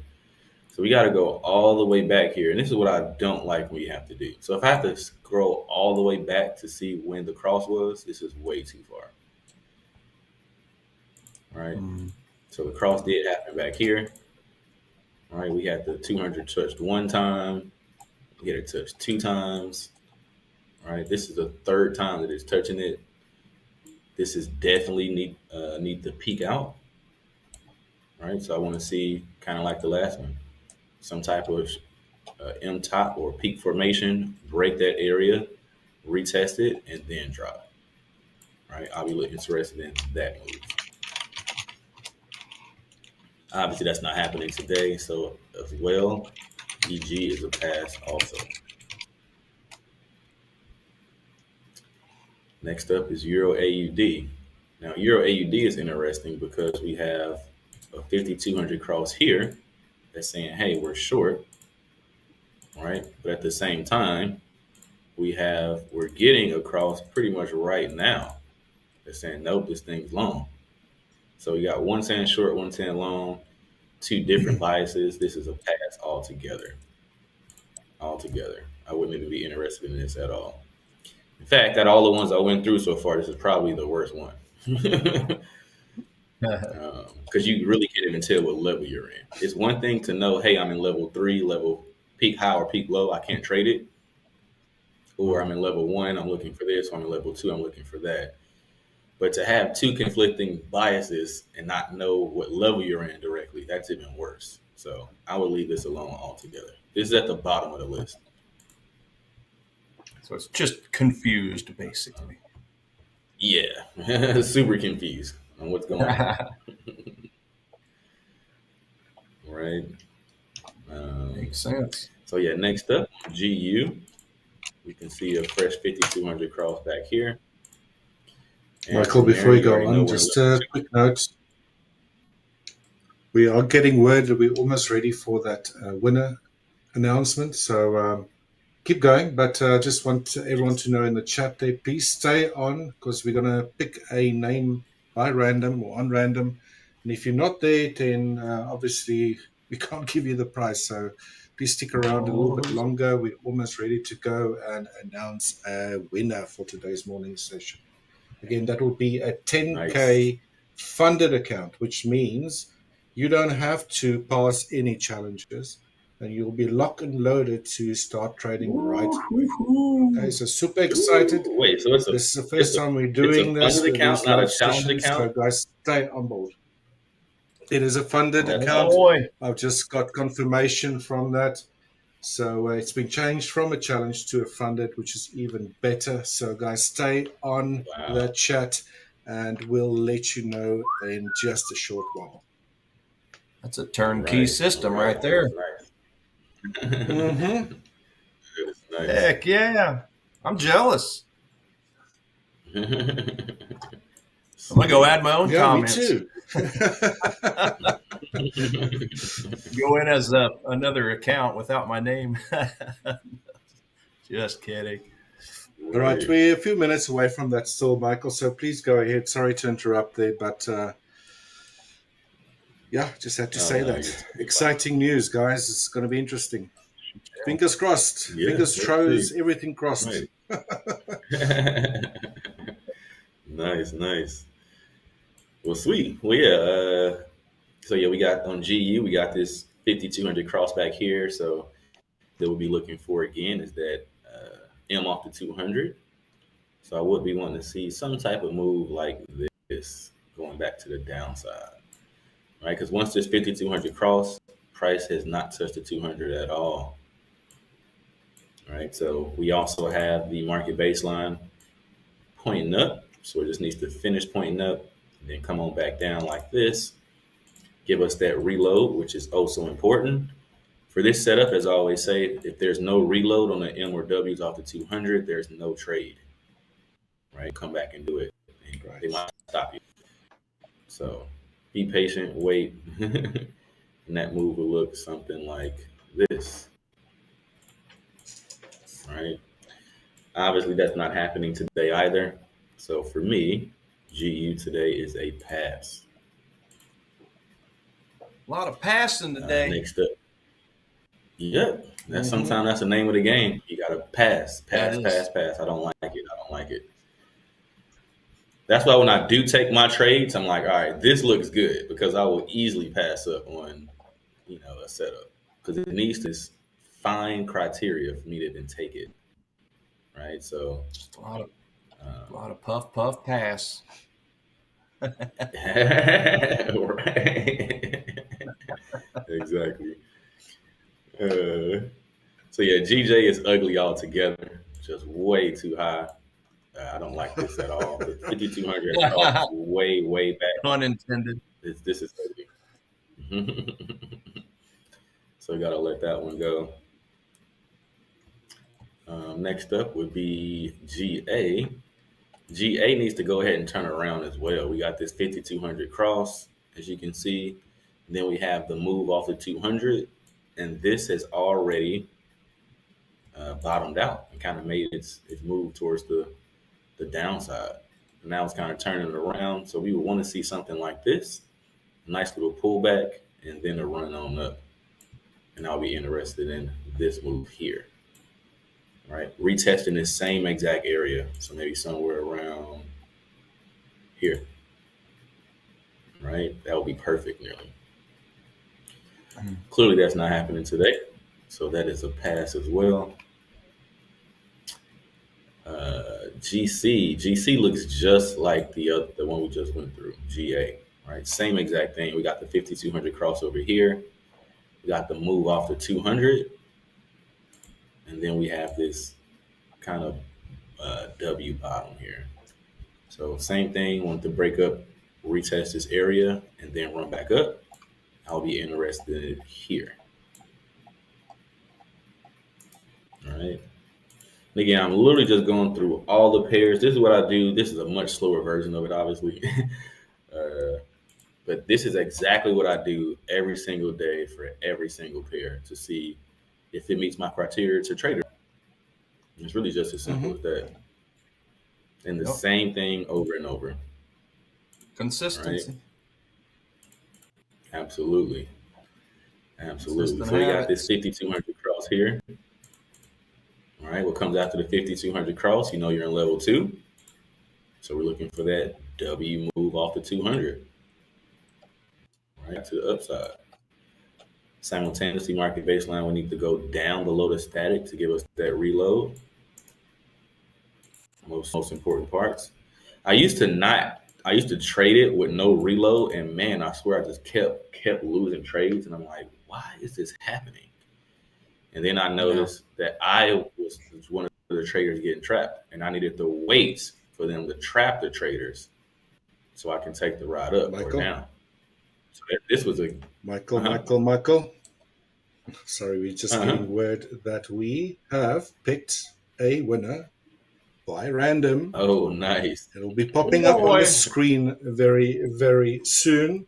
Again, a winner of a 10K live funded account with Hola Prime. First time we're doing this, guys. So please stick around. It's going to come up in a few seconds or so. And the winner is by random generator, Elmer FX. Good. Well done, buddy. That's awesome to hear. 10K. I wish I had that when I started trading. That is one hell of a prize. Yeah. Well done. Well done. Good stuff. Nice. Elmer, you please stick around. Or not stick around. We got your email address from your bio. I believe that was one of the things that you had to do to enter. So Hola Prime's team will reach out to you with those account details. Again, congratulations from our side. Really excited for you. I could see in the comments there as well that you really wanted to win this as well. So it's your lucky day. To all the others that has not won anything, please stay tuned for our next sessions. We are also giving away some more challenges in our other sessions as well. So stay tuned. You still got some more time. The day is still long depending on where you live. So maybe, who knows? It's your lucky day as well. So again, congrats, Alma FX. You've done it, buddy. Well done. Congrats. Right on. Congrats. That's awesome. Round of applause, everybody. And that's how easy it is. Just stay tuned, guys. Keep watching. Join the other sessions if you did not win. And easy peasy. Lemon squeezy. Awesome. Yeah. Nice. Whoa. Good job, Elmer FX. You can tell he's a real trader. Once you have FX in your handle, you know you're a real trader. Yep. That means you're legit. My first trading Gmail account was Richard FX as well. Oh, really? I identify as an FX trader. Well, my first email. Mine to this day, I go FX Dinero. So I've mixed a little FX. FX Dinero. I've seen that. Yeah. I think I've used Forex Fire in places. Sweet. Good stuff. Guys, if we could just quickly switch to my screen. I've unfortunately taken a little bit of a hit here on that trade. It did not work out as I intended. I'm kind of thinking that we're actually dealing with a little ascending triangle, not ascending, ending diagonal type of trade. Maybe that decline that we've been waiting for is actually on us a little bit sooner than anticipated. Again, it was just a very, very small attempt or stab at taking a trade. No harm done. It is what trading is all about. We show real life situations here. We do all take losses. Again, not a biggie. I was not really worried about it. I think that saying is that as soon as you're stressed about a trade, you're probably trading too big size in any case. A small hit there for my account. Nothing to write home about, nothing to worry about. So we'll look forward to the next one. Absolutely. On to the next. Again, guys, That's just how you do. there are 3 more giveaways, right, for the later sessions. So our session would be ending in around about half an hour, I believe, and then there's another 15-minute break before the next one starts. So please do stay tuned, stay active on the chat there. Again, there are more prizes for those that didn't win anything today. Obviously, only one lucky winner during the morning session, but yep, more to come. Some great coaches lined up. Lots of info to take away. Hope you guys are learning from us, enjoying this. Give us some love. Subscribe to our channels, and I'm sure some stage, hopefully, you'll win something as well. If not, then at least you're taking away some free education, I hope, and some great tips to take home. Awesome. Right. 100%. If only we had this when we Back were to you again, starting out. Michael. Right. That would be awesome. That would have been awesome for sure. Yep. Well, cool. Well, speaking of, let me reshare my screen. I'm taking some heat too at this point. Let me see where we are. Yeah, so we're down. What is that? 25. Yeah, we're down like $65. This thing is starting to turn around. Actually, let's go. Let's check. See what's happening. This is a monster candle. Just came out of nowhere. Let's see.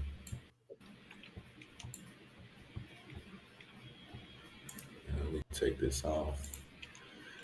All right, cool. So, yeah, this is actually have turned around. See, the crazy thing is, if I were to, this would just be hitting that pending order. This would just be hitting the pending. Pending. Yep. Yeah. So we'll just monitor this over the next, what do we got, 15 minutes and kind of see. Now, I don't want this to close above this 13 EMA. That's what I don't want it to do. That'll be like one of the first clues of, all right, maybe I'm wrong about this trade. The second thing would be, if you can see down here, I also don't want this RSI line to cross past this signal line. That would be the second don't want to happen, right? And then the third thing that would tell me I officially have to get out of this trade is if on the 4-hour chart, if this candle closes back above this 13 EMA, I will close this trade altogether. So got a little bit of time on it still just to kind of see what it does. But yeah, definitely don't want it to close above this 13 EMA for sure. So yeah, monitor it. 15 minutes on this close, or 14 minutes. We'll kind of see. This is a huge candle. Another thing I don't like about this candle is, for me, it's called a shift candle, where it kind of shifts the zone, where it's little wicks on the bottom, little wicks on the top. Mm-hmm. It's almost like this is a candle that changes direction easily. Like the next candle might be huge green. So I really don't want this to close above this 13 EMA. So if it closes up here, I'll see what it does. This could also just be part of the scare. So it might just end up giving some wick at the top, still closing. Yeah, just gotta wait and see what they do. So we'll continue to let price action play out and see what's up. But yeah, so back to, I think I was on GA, GA or GC.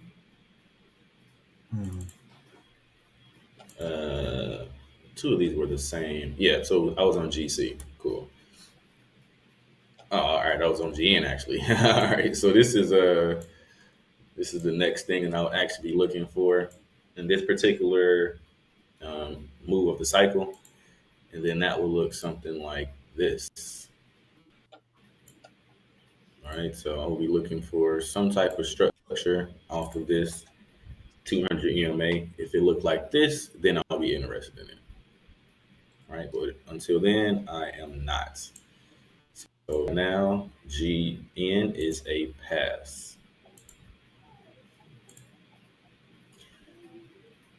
Speaking of, this is exactly what I mean. Let me just go back to, I'm seeing this on my other screen here. See, look at this.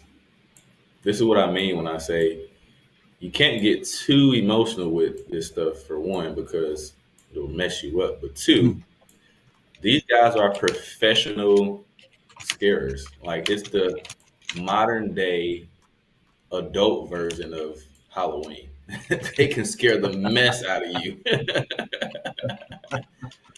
Right? Do you guys know how many traders just closed the trade up here? Yeah. That's great. That's true, though. So many traders just closed this trade up here because they're like, you know what? They say that's why you shouldn't trade. I don't trade open candles. It has to close. This candle will be all the way up here, and by the end of the next, let's say, 10 minutes, this candle could be red. Right? So again, we just gotta watch it. And again, this candle could also close above the 50. We don't know. All I know is I'm gonna wait. I'm gonna wait and let price action finish, and then I'll see. The thing is you want to be like not too reactive to what's happening.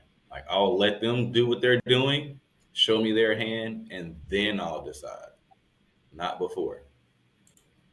Because then you'll put yourself in a position where, dang, I think I jumped the gun. It's like, you think you jumped the gun? No, you definitely jumped the gun.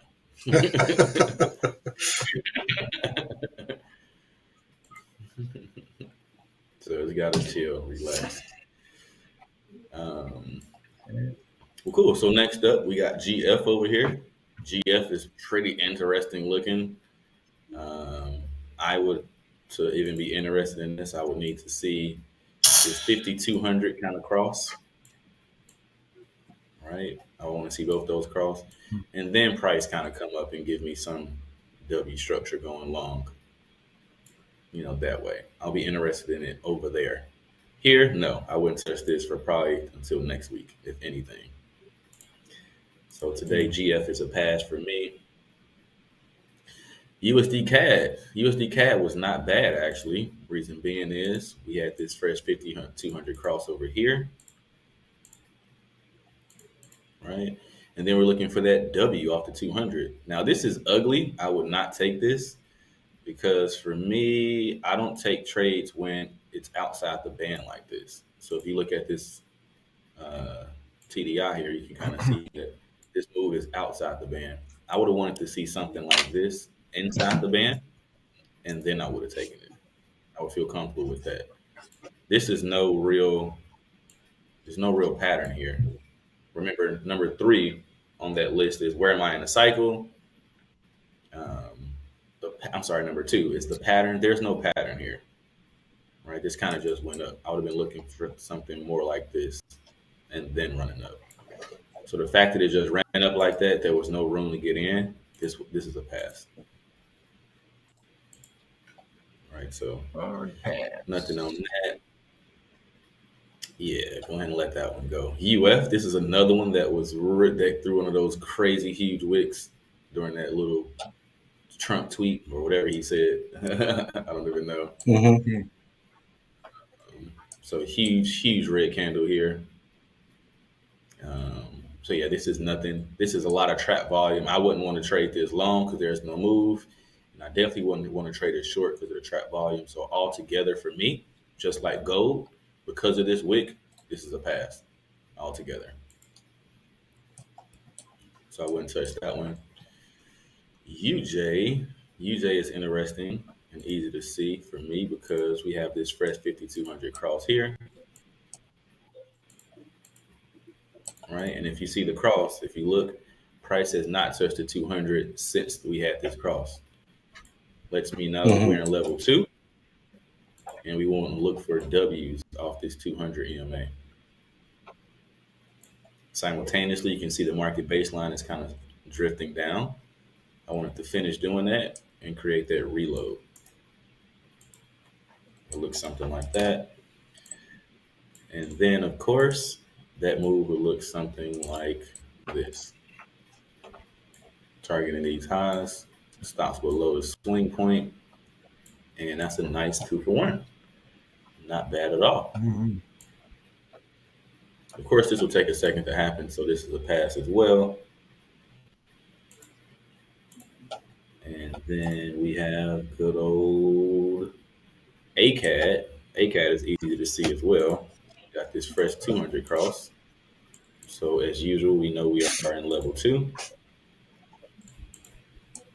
And we're looking for price to kind of come up, give us that M structure off the 200 and drop. Now, once again, this is a little bit difficult because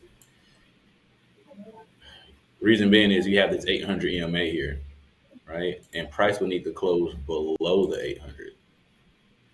And at the same time, your TP is right here at the ADR low. So you're risking $1 to make 70 cents. That's a no-go. So this one is definitely a pass. Right, so nothing on ACAD. NU is easy to see. You got the fresh 5200 cross back here. So we know we're in level 2 back here. And then we're looking for that move off the 200, which happens right here. Really ugly, but it's like a funky looking head and shoulders pattern, right? Then it kind of runs down, hits this and drops. I think I mentioned yesterday, you could not have, well, I didn't take this move because, as I keep saying, I don't take moves when price is outside the band like this because I'm expecting them to come back and give me a second leg, and I don't want to get stopped when they do. So I just leave that alone. Preferably not. No. Yeah, leave that alone. Right, so outside of that, let me get this off the screen. All right, so moving right along, we have NCAD. NCAD looks just like the last one. You can easily see the 5200 cross here. Next move would be this funny looking head and shoulders pattern once again. Drop, pull back, retest. Once again, this is outside the band. So this is a pass altogether. Anytime it's outside the band, just leave it alone. It's probably going to come back. Right, NF is nothing. It's actually probably the second ugliest setup for today. Just needs to come. Call it. Lots of ugly ones. Yeah. The Monet. Right. Exactly. So I want to see something like this 50 and this 200 kind of cross to the upside, and then price give me that W off that 200, targeting this 800 EMA. Simultaneously, market baseline needs to go back below the static for that reload. All right, trap those traders, and then that move will look something like this to the upside. Enough's enough. All right, this will take forever to happen, so this is definitely a pass for today.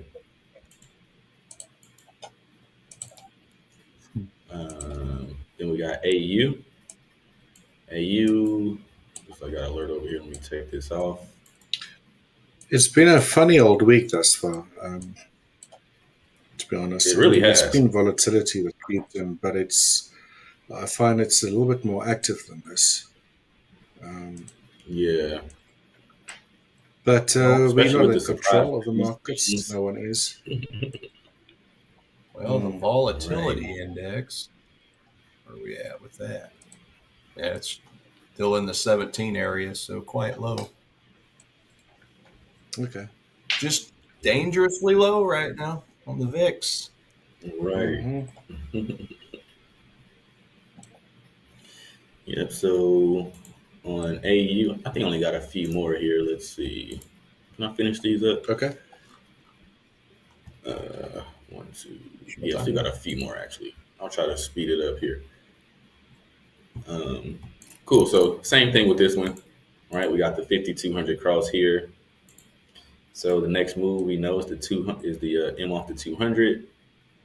Same thing with this one, guys. You would need to be a little bit careful because we got this 800 EMA, and you want price to close below it, right? So you got to make sure that the R to R makes sense on moves like this, and it looked like this one will not. So probably not the best move because you're risking $1 to make 80 cents. Close, yes, but no cigar. So I wouldn't touch this one either. No cigar. AF is the one I took yesterday that we did pretty good on. We took some partials on. But thanks to Trump, I got trumped with this crazy spike move down Got here. the Trump card. Yes. Yes. So we had the 5200 cross here, so we knew we were in level 2. All right, we took this nice little move here.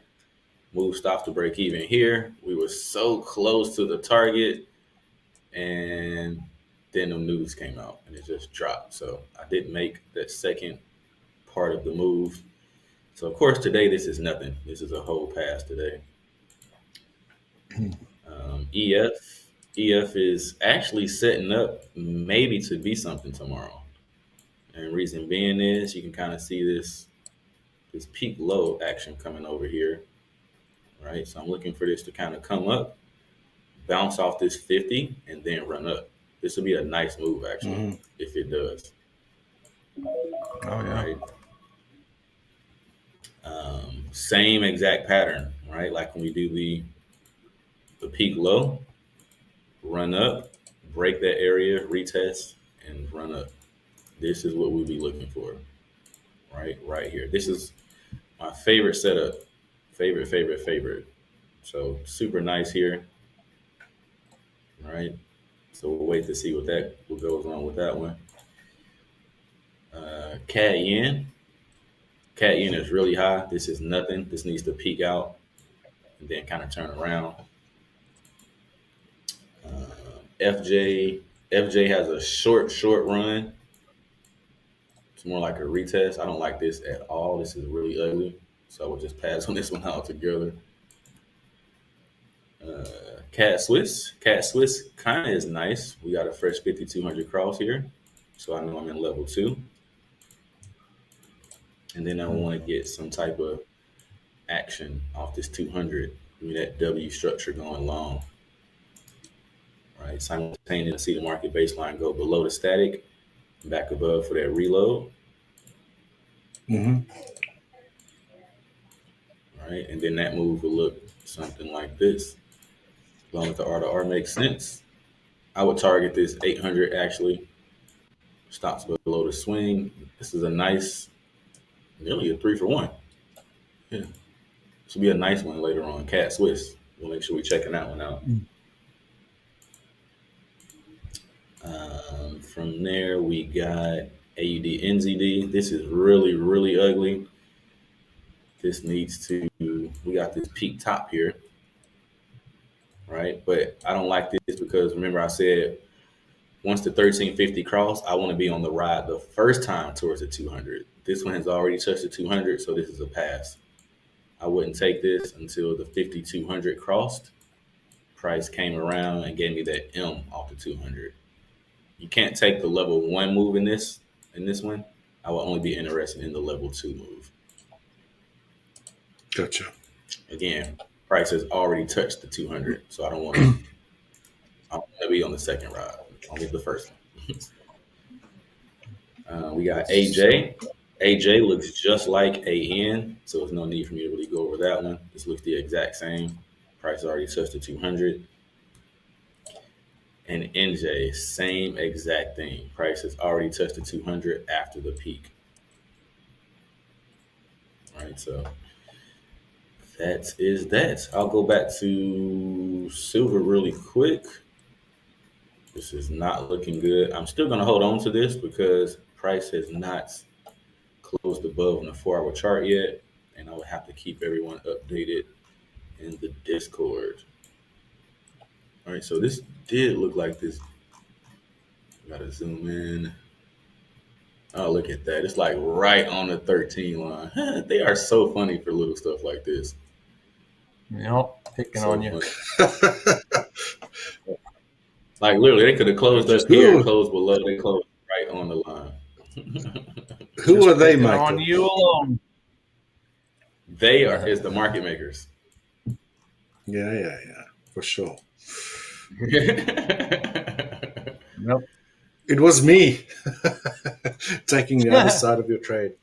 No. Oh It's making you sweat a little bit there, that's all. no. Well, as long as you take me to TP, I'm fine. I live in Mexico. I'm used to the sweat. I'm used to the heat. Guys, just Nice. But that's pretty much it for me. Just to update real quick. When this, right at the end of our stream, well, actually a little bit after 7:30, we do have the U.S. data coming out. So we got the core retail sales data, the retail sales, and the unemployment claims. Some of those frequent reports. So yeah, that'll be what I'll be watching for. I mean, obviously to see what kind of some of these alerts I have set that are a little ways away. Hopefully they can hit, but yeah, it looks like they're projecting hotter sales numbers for the core and for the regular retail month over month. However, they are forecasting a little bit higher number of unemployment claims. So we could potentially see some mixed data in there, but we'll find out here in about 25 minutes. So, yeah, just wanted to keep everybody aware of that. It's coming up. Those are red folder events. Cool. Let's see. We've also got about 10 minutes left for this morning's session before we take a little bit of a break.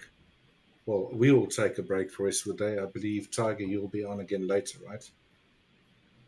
Yes, I'm on 8 to 10 p.m. Central Standard Time for the Quiet Markets stream, Monday through Thursday. And to our viewers, just a quick reminder, there are more prizes that's going to be given out during the other sessions. So if you can make it, please attend.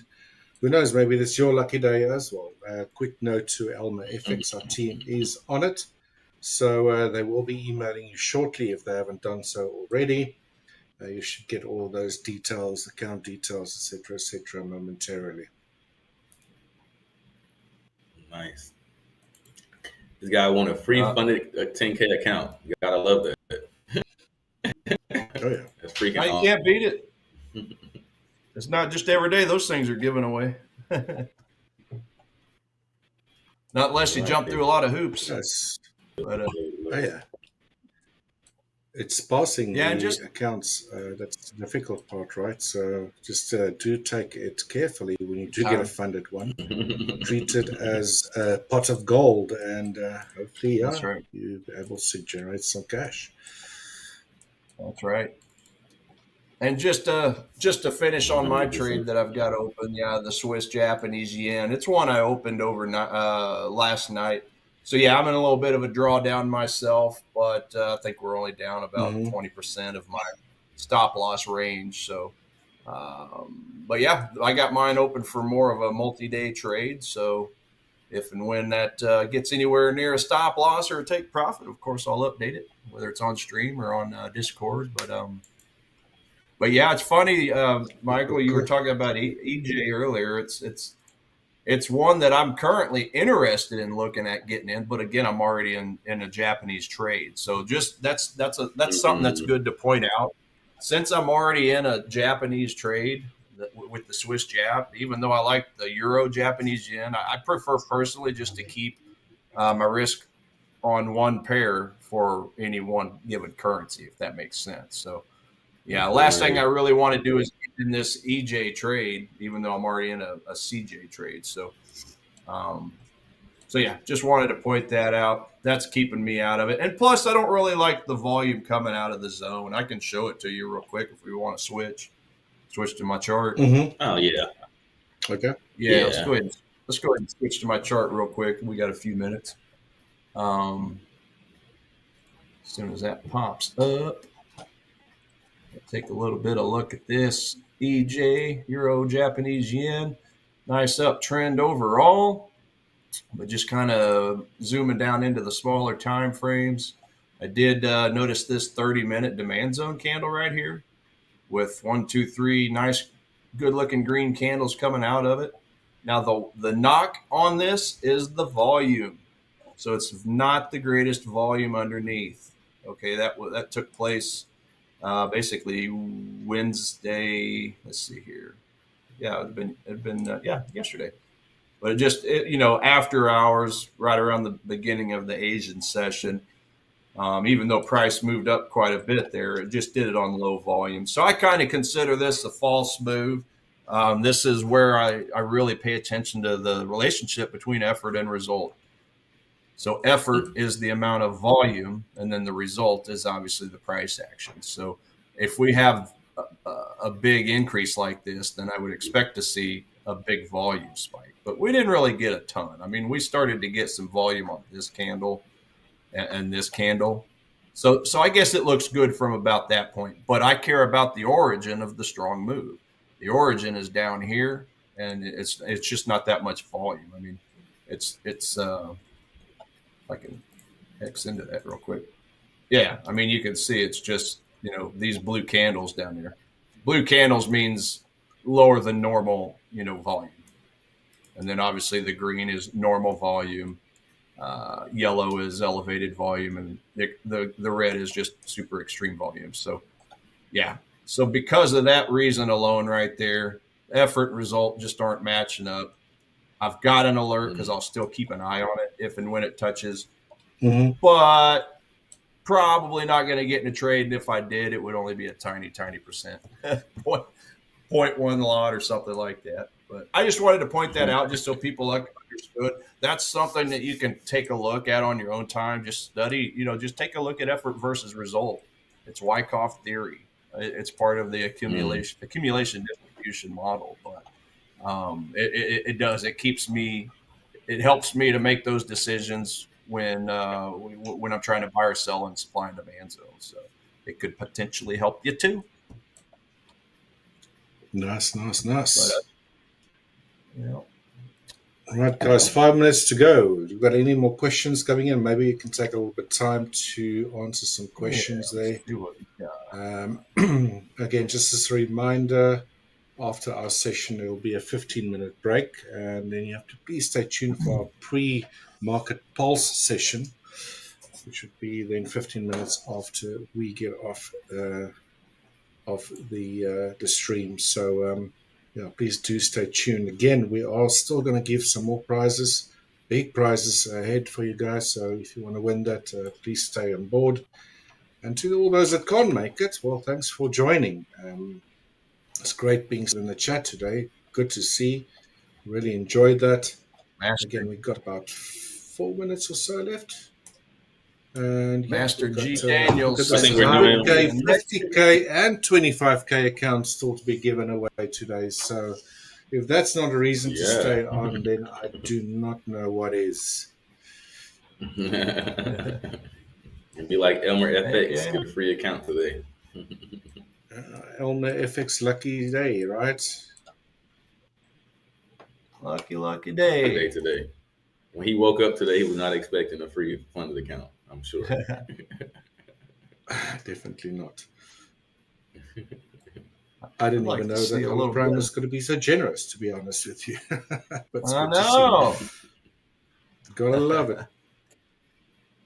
Like to see a little bit of make sure DAX you're decline. to participate. Just make sure you guys are doing it the right way. So subscribe to both Hola Prime TV and Hola Prime Global. Comment on this live session. And then, of course, make sure your email, guys, is in your YouTube bio so we can reach out to you. How reaching out to MFX.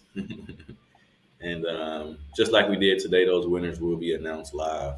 So make sure you guys get to that. Get you a free account.